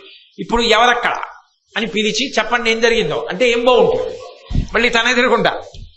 అందుకని తనే చెప్పాలి. అందుకని తలకాయ ఉంచుకుని చాలా తక్కువ కంఠంతో, ఏం గెలవడమయ్యా బాబు, నేనేం గెలవలేదు, ఓడిపోయాను, వాళ్ళు నన్ను జుత్తుపొట్టుకి ఈడిచేశారు, రెక్కలు కట్టేశారు, రాణుల్ని పట్టుకుపోయారు, ఆకాశంలో అంత ఎత్తుకు పట్టుకుపోయి గంధర్వలోకానికి పట్టుకుపోదాం అనుకున్నారు, ఎక్కడి నుంచో మహానుభావుడు ధర్మరాజు గారు పంపిస్తే వచ్చాడయా భీముడు, అర్జునుడు, వాళ్ళు బ్రహ్మాండమైన యుద్ధం చేసేశాడు అర్జునుడు, ఆ చిత్రసేనుడిని డుళ్ళగొట్టేశాడు, సైన్యాన్నంతటినీ పడగొట్టేశాడు, దివ్యమైనటువంటి అస్త్రములు వేశాడు, వేసి నన్ను తీసుకుని ధర్మరాజు దగ్గరికి వెడితే ధర్మరాజు గారు నచ్చ చెప్పి విడిపించి ఆఖరణో మాట అన్నాడయా, ఇలాంటి సాహసాలు ఎప్పుడు చేయకన్నాడు, అలాగేనని చెప్పి వచ్చాను, నువ్వేమో ఇప్పుడు వచ్చావు కర్ణ అన్నాడు. అన్నీ బానే ఉన్నాయి, కానీ అర్జునుడు గెలిచాడన్న మాట కర్ణుడికి ఎలా ఉంటుంది? అసలు బయలుదేరింది ఎందుకు 13 ఏళ్ళు ఆగలేక? అర్జునుడితో యుద్ధం చేద్దామని కదా. 2 మాటలు అర్జునుడితో యుద్ధం చేసి ఓడిపోయాడు. ఇప్పుడు మరీ దారుణం, అర్జునుడితో యుద్ధం చేసి ఓడిపోవడం కాదు, ఎవరితో తాను యుద్ధం చెయ్యలేక ఓడిపోయాడో వాళ్ళని అర్జునుడు గెలిచి తన వాళ్ళని విడిపించాడు. ఇప్పుడు ఇది మరీ బాధాకరమైన విషయం కాదు. కానీ అబ్బా అలా జరిగిందా, సమయానికి నేను లేకపోయాను, నిజమే నేను ఓడిపోయాను అన్నాడు అనుకోండి కర్ణుడు. ఈ కర్ణుడిని నమ్ముకుని బయలుదేరుతున్నాం, వీడు రేపు పొద్దున భారత యుద్ధం జరిగిన ఇంతే కదా, వీడు గెలవలేని వాళ్ళని అర్జునుడు గెలిచేశాడు అంటే వీడు అర్జునుడిని గెలుస్తాడా? గెలవడు కదా. ఈ మిత్రుడు గెలవలేడు. గెలవనప్పుడు ప్రమాదం ముంచుకొస్తుంది కదా అని అనుకోడు దుర్యోధనుడు. అలా అనుకుంటే యుద్ధం జరుగుతుందా? ఇంకా యుద్ధం జరగకపోతే మళ్ళీ తనకి ఎన్ని మాటలు పోనివ్వండి, మళ్ళీ అర్జునుడి మీదకి వెళ్ళాలి. ఏమిటో ఆ మాత్సర్యానికి అంతు లేదంతే కర్ణుడికి. ఇంకా ఎలాగైనా మళ్ళీ యుద్ధానికి వెళ్ళి నేను అర్జునుడిని చంపేస్తానంటాడంతే. కాబట్టి యుద్ధానికి దారులు మూసుకుంటాయి. మూసుకోకూడదు. మూసుకోకూడదంటే దానికి వక్రభాష్యం చెప్పాడు. ఆయన అన్నాడు, ఎందుకు ఏడుస్తున్నావు, అసలు దేనికి బాధపడుతున్నావు నాకు అర్థం కాలేదు. పాండవులు రక్షించారని బాధపడుతున్నావు అంతే కదా, అది వాళ్ళు చెయ్యవలసిన పని. ఎందుకని? అసలు వాళ్ళు ద్వైతవనంలో సంతోషంగా ఎలా బతికుండగలుగుతున్నారు? అరణ్యంలో నువ్వు సార్వభౌముడవై తిరుగులేని రీతిలో ధర్మాన్ని నిలబెట్టి రాజ్యాన్ని నిలుతున్నావు. అరణ్యంలో కూడా ఎవడు ఒకడిని ఒకడు చెనకడానికి వీల్లేదు.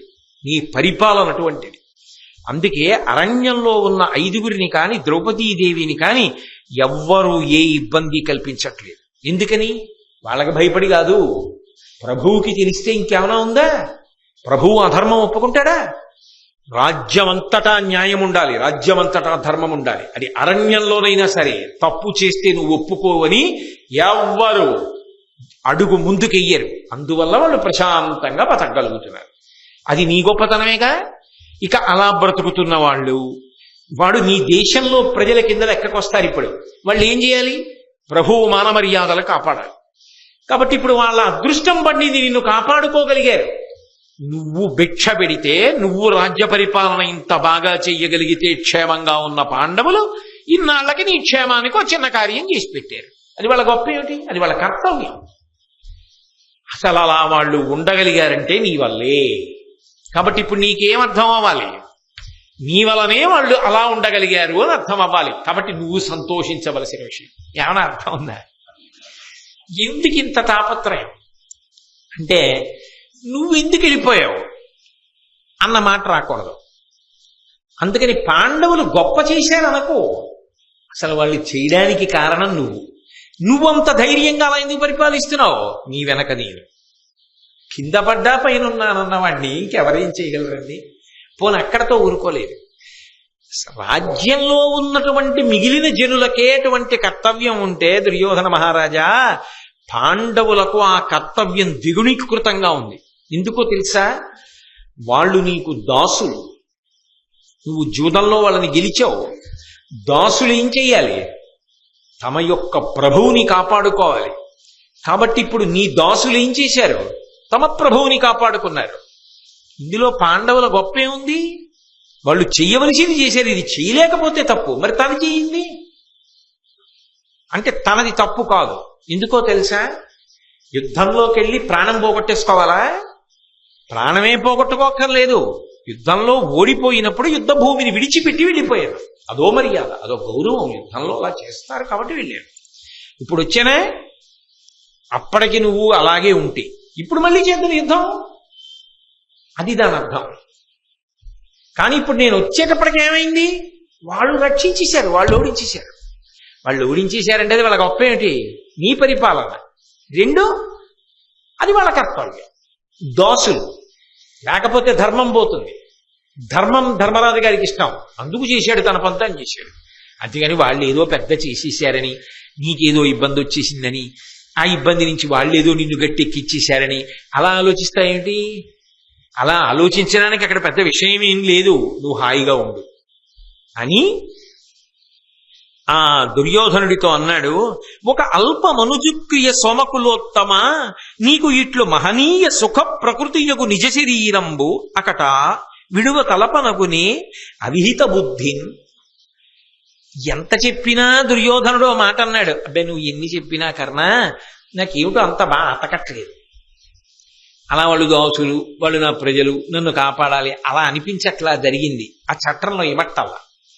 ధర్మరాజు ప్రాణభిక్ష పెట్టి నన్ను విడిచిపెట్టిన తర్వాత అక్కడే భూమికి పెద్ద వివరం గొయ్యి ఏర్పడి అందులో నేను పడిపోతే బాగుండేది. ఇక నేను హస్తినాపురానికి రాను, నువ్వేమైనా చెప్పు, నేను ఇక్కడ ప్రాయోపవేశం చేసి ప్రాణం వదిలేస్తాను. ఇక ఈ శరీరంతో రాను. అడవికి వెళ్ళాడు పెద్ద ఘోషయాత్ర కింద, పాండవులు ప్రాణభిక్ష పెడితే తగుదనమ్మా అని తిరిగి వచ్చాడంటారు చూసిన వాళ్ళు. నేను రాను అంటే కర్ణుడు అంటాడు, ఒక అల్పమనుజుక్రియ సోమకులోత్తమ, నీకు ఇట్లు మహనీయ సుఖ ప్రకృతియగు నిజ శరీరం ఒకట విడువ తలపనగునే. ఇక్కడ కూడా పాండవుల మీద శ్లేష. ఎవరు వదిలిపెట్టాలి? ఒక అల్పమనుజుక్రియ, సామాన్యుడు, అతి సామాన్యుడైనటువంటి మనిషి కష్టాలకి తప్ప జీవితంలో సుఖమన్నది ఒకటి ఉంటుందని కలలో కూడా అనుకోలేని వాడు ఇక కష్టాన్ని తట్టుకోలేక ప్రాణం వదిలేస్తానంటే ఏమో. నిజానికి అలా నచ్చా, ఎవరు అనకూడదు. కళ్యాణి బతకాదేయం లౌకికీ ప్రతిభాతిమా ఏది జీవంతిమానందో నరం వర్ష శతాదపి అంటుంది సీతమ్మ సుందరకాండలో. 100 ఏళ్లు కష్టాలు వచ్చినా కూడా ప్రాణం వదిలిపెట్టకూడదు. చిట్ట చివరైనా శుభవార్త వింటాడు. ఆత్మహత్య అంగీకార యోగ్యం కాదు. కాబట్టి నువ్వెందుకు విడిచిపెడతావు ప్రాణాలు? ఏమనుకుంటున్నావు నీ శరీరం అంటే? అదేం మామూలు శరీరం అనుకుంటున్నావా? నీ శరీరం దేనికి పుట్టిందో తెలుసా? నీ శరీరం పుట్టింది అసలు నీకు ఇట్లు మహనీయ సుఖ ప్రకృతియగు నిజ శరీరంబు, అపారమైన సుఖాలు భోగాలు పొందడానికి వచ్చింది ఆ శరీరం. అందుకే నువ్వు అలా పుట్టావు. అంటే దాని అర్థం ఏంటి? వాళ్ళు తగిలించుకుందామన్నా భోగాలు సుఖాలు, రాజ్యాలు గెలిచినా రాజసూయం చేసినా కష్టాల కోసం పుట్టిన శరీరాలు అవి. అందుకే అడిగికి పోయారు. నీ శరీరం అలా కష్టాలు పడేది కాదు. అందుకే కారాగారానికి తీసుకెడదామని వాడనుకున్నాను, మళ్ళీ తిరిగి ఇలా వచ్చేసి. చూసావా? అంటే దైవం ఏం చెప్తోంది? సర్వదా సుఖపడడానికి వచ్చిన వాడిని నువ్వు బాధపడ్డాను నేను అంగీకరించానని దైవము నిన్ను రక్షించినట్టయిందా కాదా? అయ్య బాబోయ్, ఇంతకన్నా వితండవాదన ఉంటుందండి లోకంలో. అవతలవాడికి ఏదైనా కొంచెం ఊరట కల్పించవచ్చేమో, కానీ అప్పుడు కూడా పాండవులు కూడా అన్వయం అయ్యేటట్టుగా శ్లేష పెట్టి మాట్లాడమే. కాబట్టి భోగం కోసం సుఖం కోసం వచ్చిన శరీరం దాన్ని వదిలిపెట్టేస్తానంటావేమిటి? అకట విడువ తలపనగునే అవిహిత బుద్ధిన్. విహితం ఏదో ఏది చెయ్యాలో తెలుసుకోకుండా చిన్న కష్టం వచ్చేటప్పటికి తట్టుకోలేని క్రమశిక్షణ లేని బుద్ధితో ఇలాంటి ఆలోచనలు చేస్తాయేంటి? శోకమగ్నుండవగు నిన్ను చూచి బెగడి అధిపా నీ తమ్ములను నేను అధిక దుఃఖ వహ్ని పల్పడమయ్యా మా వలన కరుణ కలిగి తీర్పవే ఇందర కౌరవేంద్ర.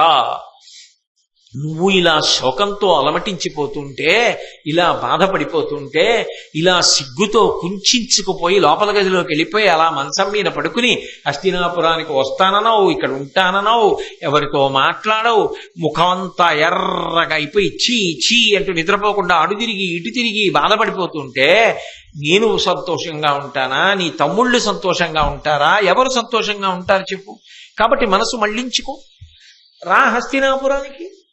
బోలెడన్ని సుఖాలు ఎదురున్నాయి నీకు. హస్తినాపురానికి వెడితే మళ్ళీ ఈ శరీరంతో ఎన్ని భోగాలు పొందొచ్చో. అసలు ఆ శరీరం ఉండడానికి కారణం ఎవరయ్యాడు? ఇప్పుడు ఆ భోగాలన్నీ ఎవరి భిక్ష? ధర్మరాజు గారి భిక్ష. అది గుర్తొస్తోంది దుర్యోధనుడికి. ఈయన హస్తినాపురానికి రమ్మంటాడు.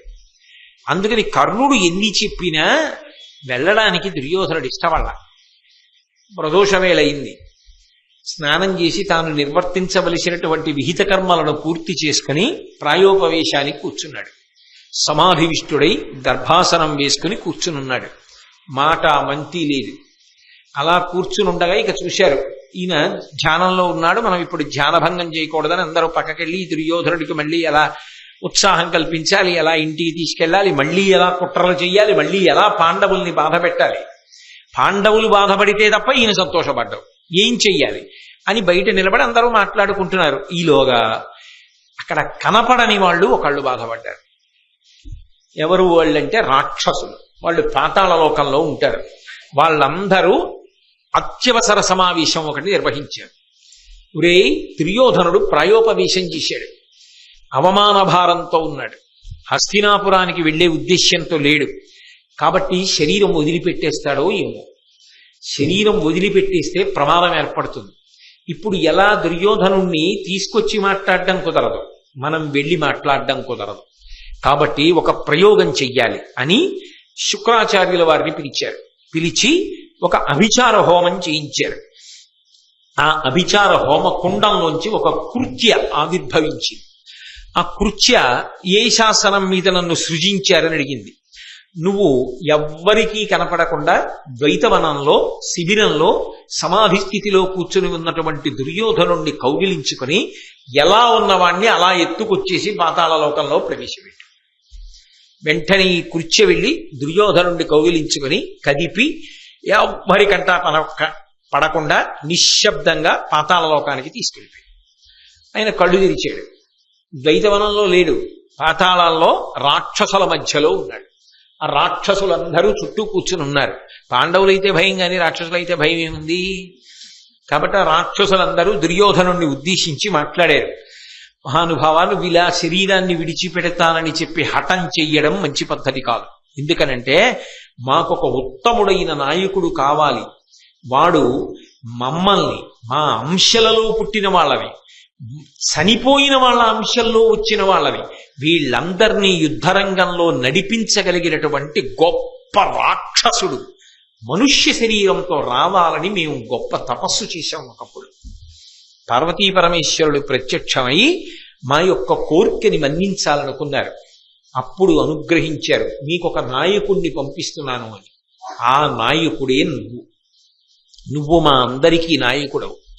పరమశివుడు నిన్ను సృజించినప్పుడు కూడా నీ శరీరాన్ని చాలా ఆశ్చర్యకరమైన రీతిలో సృజించాడు. నీ శరీరము యొక్క పూర్వభాగమంతా కూడా అద్భుతమైనటువంటి వజ్రముతో తుల్యముగా ఉంటుంది. వజ్రము బదలగొట్టబడదు. అందుకే నీ శరీర పూర్వభాగం, అందుకే తెలిసో తెలియకో దైవం ఉన్నది కదూ. కర్ణుడు అనకూడని మాట అనేశాడు. జూదంలో ఓడిపోని వాణ్ణి ఆరో భర్తగా ఎంచుకో అన్నాడు. ఆ మాట అనడం ఏమిటి? నిష్కారణంగా దుర్యోధనుడు తొడలగొట్టాడు. పూర్వభాగమే వజ్రతుల్యము, అధోభాగము వజ్రతుల్యము కాదు. ఈ మాట అడ్డుపెట్టే భీముడు ప్రతిజ్ఞ చేశాడు, తొడల మీద కొట్టి పడగొడతాడు. లేనినాడు యథార్థమునకు భీముడు కూడా దుర్యోధనుడిని పడగొట్టడం సాధ్యం కాదు. నాభికి కింద కొట్టకూడదు కదా యుద్ధంలో.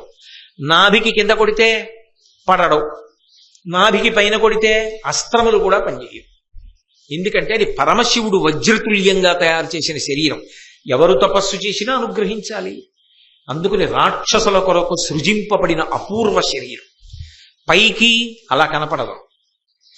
ఎంత గొప్పగా ఉంటుందంటే పుష్ప సదృశంగా ఉండి భోగములకన్నిటికీ కూడా యోగ్యమైన శరీరంలా కనపడుతుంది. కానీ యుద్ధమే వస్తే గదాదండముల చేత కొట్టినా నీ శరీరం ఏమవదు. ఇది తెలుసు కాబట్టే కృష్ణ పరమాత్మ భీమ దుర్యోధనుల మధ్య యుద్ధం జరుగుతున్నప్పుడు అర్జునుడితో ఒక మాట అన్నాడు, ఇతడిని ధర్మయుద్ధంలో పడగొట్టడం సాధ్యం కాదు అర్జున అన్నాడు. ఎందుకని అంటే రాక్షసుల తపస్సు వలన అలా సృజింపబడ్డాడు. బలరాముడు తొందరపడితే అందుకే అన్నాడు, ఇది ప్రతిజ్ఞాపాలనము. భీముడు ప్రతిజ్ఞ చేశాడు, తొడల మీద కొట్టవచ్చు గదాదండంతో. లేనినాడు దుర్యోధనుడు పరడసాడు. కాబట్టి అంత గొప్ప శరీరాన్ని, అంతేకాదు మేమందరం కూడా నీ ఆజ్ఞ కోసమే ఎదురు చూస్తున్నాం. నీకు తెలియని కొన్ని అద్భుతమైన రహస్యాలు చెప్తాను దుర్యోధన, జాగ్రత్తగా విను. ఇత పూర్వం చనిపోయినటువంటి రాక్షసులు కూడా వాళ్ళ అంశలను ప్రవేశపెట్టడానికి సిద్ధంగా ఉన్నారు. నరకాసురుడు ఎంతటి దుర్మార్గుడో నీకు తెలుసు. అటువంటి నరకాసురుడు కృష్ణుడి చేత వధింపబడ్డాడు. ఆ నరకాసురుడి యొక్క అంశ కర్ణుడిలోకి ప్రవేశిస్తోంది. కాబట్టి ఇప్పుడు ఆ కర్ణుడు తన బాణప్రయోగం చేత, తాను చెయ్యవలసిన వధ చేత కృష్ణ అని పేరున్న ఇద్దరిని ఏకకాలంలో బాధపెట్టాలి. అర్జునుడిని చంపుతాడు. అర్జునుడికి కృష్ణ అని పేరుంది. అర్జున పల్గొన పార్థ కిరీటి శ్వేతవాహన బీభత్సో విజయ కృష్ణ సవ్యసాచి ధనంజయ, ఆయనకి పేర్లు ఉన్నాయిగా. కృష్ణ ద్రౌపది పేరు, కృష్ణ అర్జునుడి పేరు, కృష్ణ కృష్ణుడి పేరు, కృష్ణ ద్వైపాయనుడు అని ఆయన పేరు. వ్యాసుడి పేరులో కూడా కృష్ణద్వైపాయనుడు అన్న పేరు ఆయనకి కలిసింది, కృష్ణ శబ్దం కలిసింది. కాబట్టి నన్ను నరకాసురుణ్ణి చంపినటువంటి కృష్ణుడు ఎవరున్నాడో ఆ కృష్ణుడు అర్జునుడు మరణిస్తే బాధపడతాడు. ఆ అర్జునుణ్ణి చంపడానికి కావలసిన దివ్యశక్తి నరకాసురుని యొక్క ఆత్మలోంచి ఇప్పుడు కర్ణుడిలోకి ప్రవేశిస్తుంది. కాబట్టి ద్విగుణీకృత ఉత్సాహంతో కర్ణుడు అర్జునుణ్ణి పడగొడతాడు. అర్జునుణ్ణి పడగొట్టేసిన తర్వాత కృష్ణుడు తట్టుకోలేడు. ఇవన్నీ జరగబోతున్నాయి. ఈ రాక్షసాంశలన్నీ భూమి మీదకి వచ్చాయి. ఇప్పటికే లక్షల కోట్ల రాక్షసులు సంశప్తకులు అనబడేటటువంటి పేరుతో భూమి మీద పుట్టి ఉన్నారు. వాళ్ళందరూ కూడా జరగబోయేటటువంటి భారత యుద్ధంలో నీ పక్షాన యుద్ధం చేస్తారు. వీళ్ళందరితో యుద్ధం చెయ్యడం అంత తేలిక విషయం కాదు అర్జునుడికి. కాబట్టి గెలుపు నీదే. ఎదర బ్రహ్మాండమైన గెలుపు కోసం నీకు తెలియదు. నీకోసం కొన్ని కోట్ల మంది రాక్షసులు అనేకమైన రూపాలతో ఉన్నారు. వీళ్ళందరూ భారత యుద్ధంలో నీ వెనక నిలబడతారు. అప్పుడు విజయాన్ని సాధిద్దువుగానివి. ఇప్పుడేదో ధర్మరాజు గారు నిన్ను విడిపించాడని ప్రాయోపవేశం చేసి ప్రాణం వదిలేస్తానంటావు ఏమిటి? అసలు చేసుకోవలసిన పండగ ముందుంది.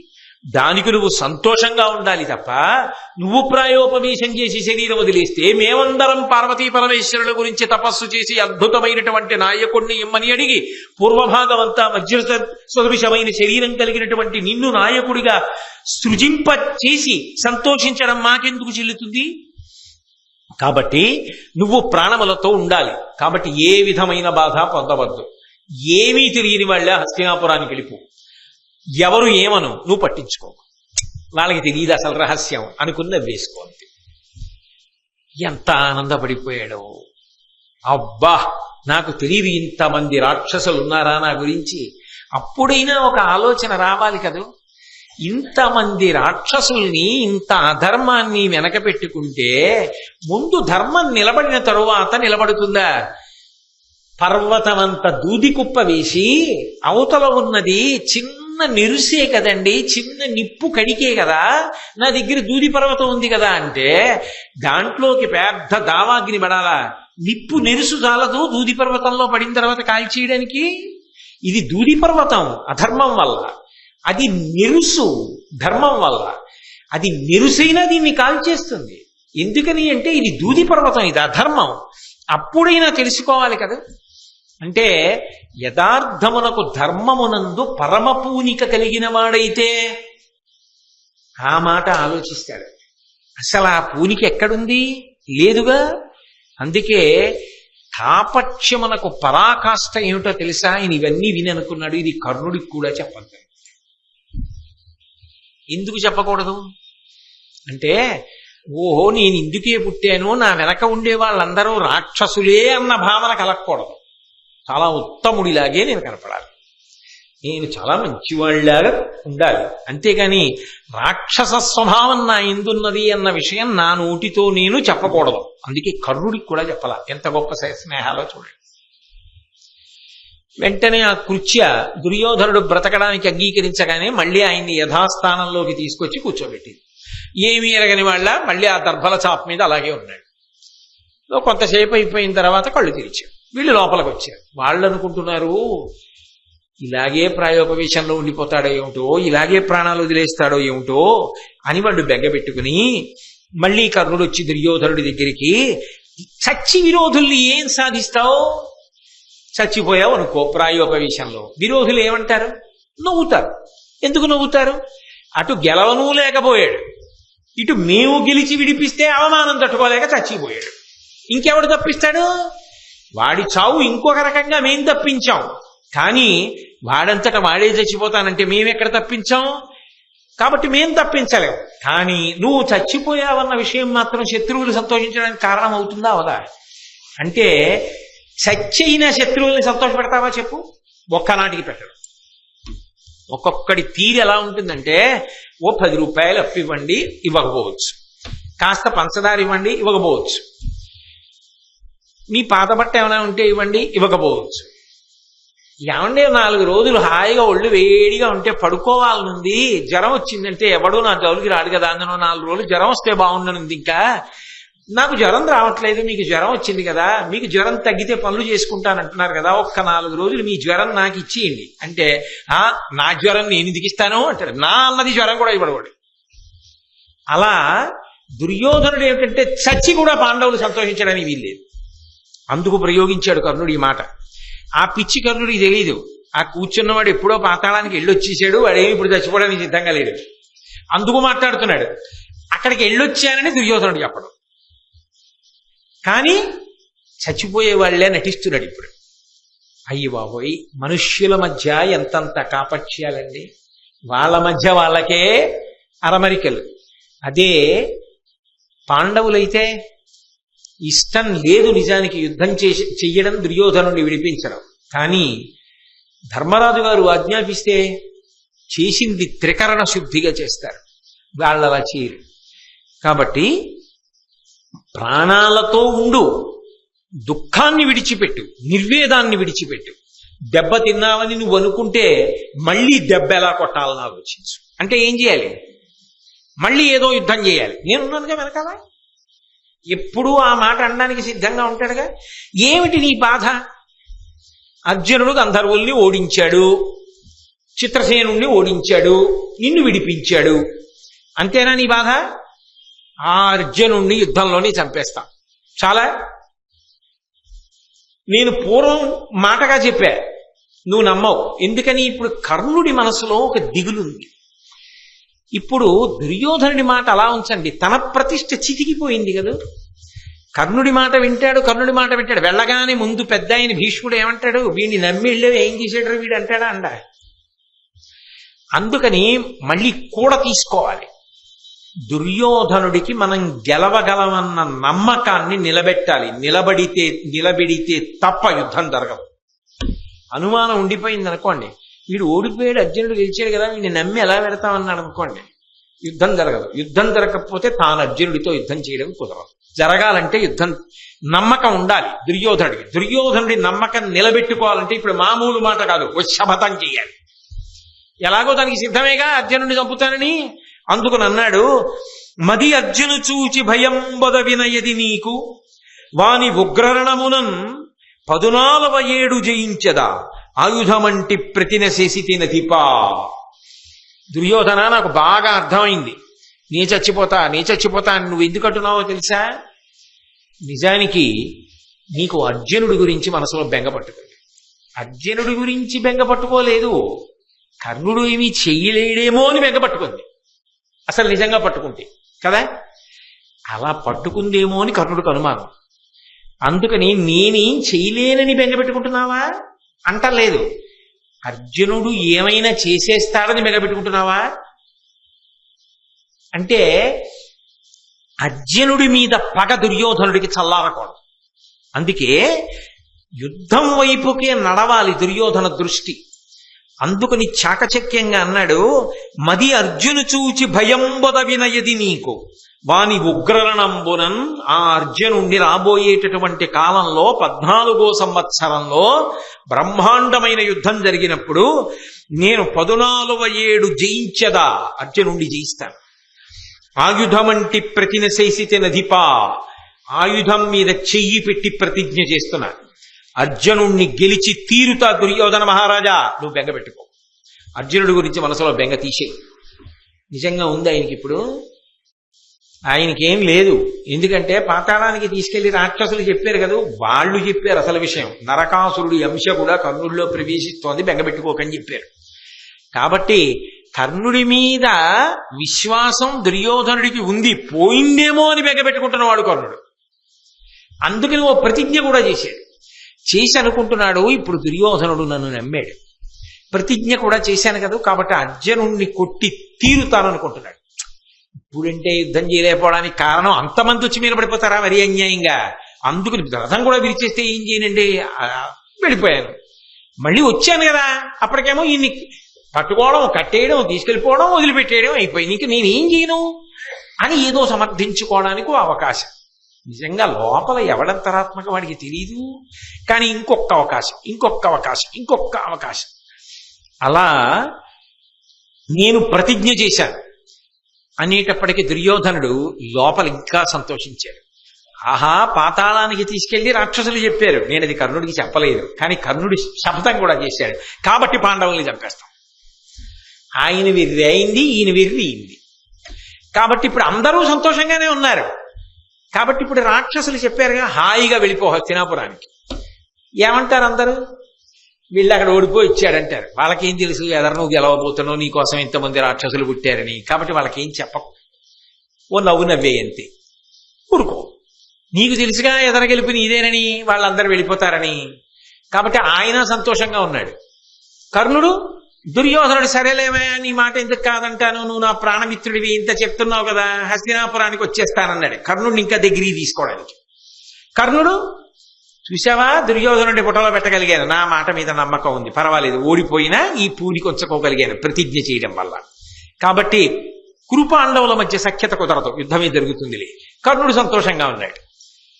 అమ్మయ్య ఏదో మొత్తానికి ఇంటికి వస్తున్నాడని రాణులు పరివారం అంతా సంతోషంగా ఉన్నారు. మనం ధర్మం తప్పలేదు, ధర్మరాజు గారు సంతోషంగా ఉన్నాడు. ఇంతమంది సంతోషంగా ఉన్న తర్వాత అలా ఒక్క రాత్రైనా ఉండనివ్వండి, ఇప్పుడే మిగిలిన ప్రవచనం ఎందుకు, రేపు 7 గంటలకు కలుసుకున్నప్పుడు మిగిలింది చెప్పుకుందాం. మంగళాశాసనపరై మదాచార్య పురోగమై సర్వైశ్చ పూర్వైరాచార్యై సత్కృతాయాస్తు మంగళం. మంగళం కోసలేంద్రాయ మహనీయ గుణాత్మనే చక్రవర్తి తనూజాయ సర్వ